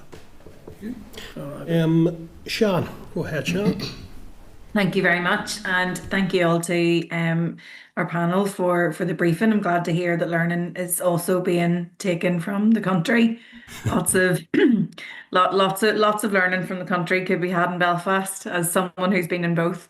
But I just want to say a lot of my questions have already been answered, and I know that I've engaged with yourselves in the past when I was a Belfast City Councillor as well. So I'm just wondering more about the evaluation element of things, and at the minute, because I know that you'd mentioned there around the work with tourism boards and things like that. So I'm just wondering, how do you evaluate? How do you, how do you measure the accessibility or the participation, that engagement level of things at the minute? I think, as I said earlier, we actually get other people to measures as opposed to us saying ourselves, because it's easy to do that. However, we are looking at a commission report in the near future about the economic benefits of the whole thing. We did one several years ago about how much income the 12th brings in. You can't get a bed in Belfast on the 12th. Now, that may be the last couple of years for tourism reasons have come in and squeezed out, but before this, when Belfast wasn't popular with tourists, you couldn't get a bed in Belfast in any hotels. So there's that benefit that's measured for us by the tourists, Visit Belfast and the tourist industry. So we can get those statistics. A lot of the others, I have to say, is anecdotal to a certain extent, because you're talking about parade route with well more than 10,000, 20, 30,000 watching the parade. You know, you're not going up with a questionnaire. I would want people to do it, asking where you're from. So a lot of it has to be anecdotal, like the Spanish story I tell you. But I think where that would measure, if there was programmes of direct engagement, as we tried to do a while back and didn't get the financial support, not from DCOM, but try to engage with those who normally wouldn't be from our side of the community, let's be blunt about it. Tourism and all is an easy one, engage with our own communities. We need to do those both. But from those who have a different view of us, I think that needs a programme of work beforehand, of meeting, of building up trust, of sharing, of site visits, and then getting along. That would be measured, you know, there's a group of 50 and that's increased 100. So we're doing that on an individual basis now in many ways. Anecdotal, I think that would show that real engagement, because that's where a lot of the focus needs to be honest.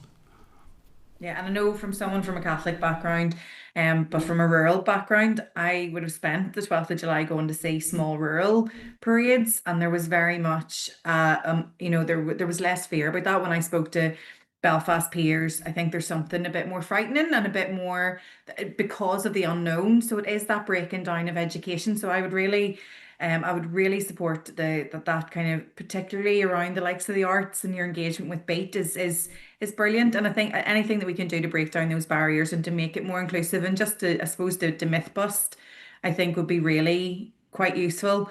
And don't know whether it is just that country versus city breakdown or whatever, but I do, you know, I commend anything that can break down those barriers.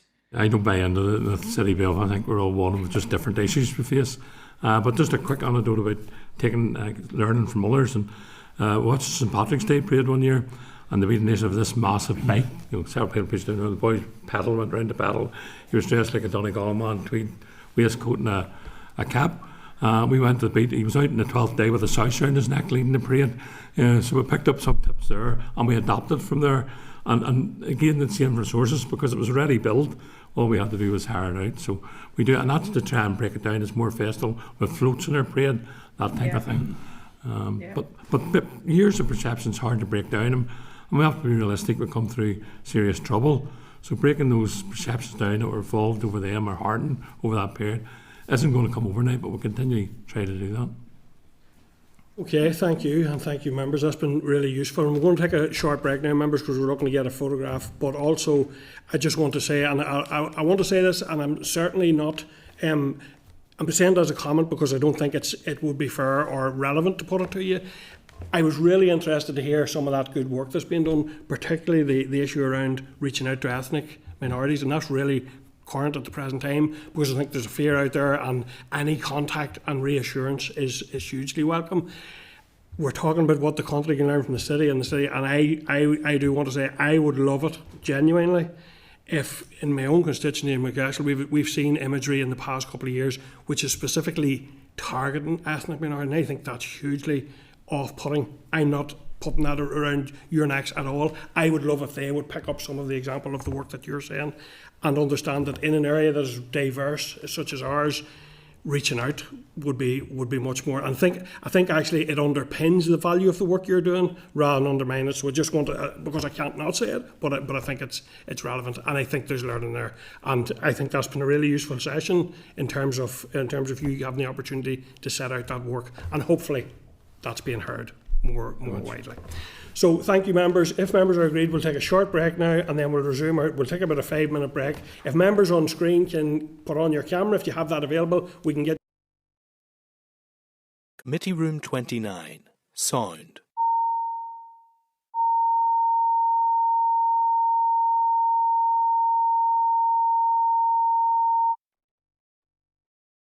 Committee Room 29. Sound.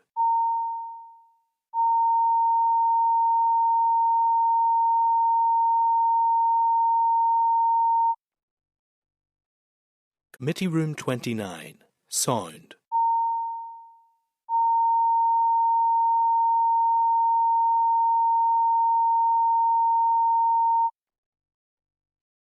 Committee Room 29. Sound.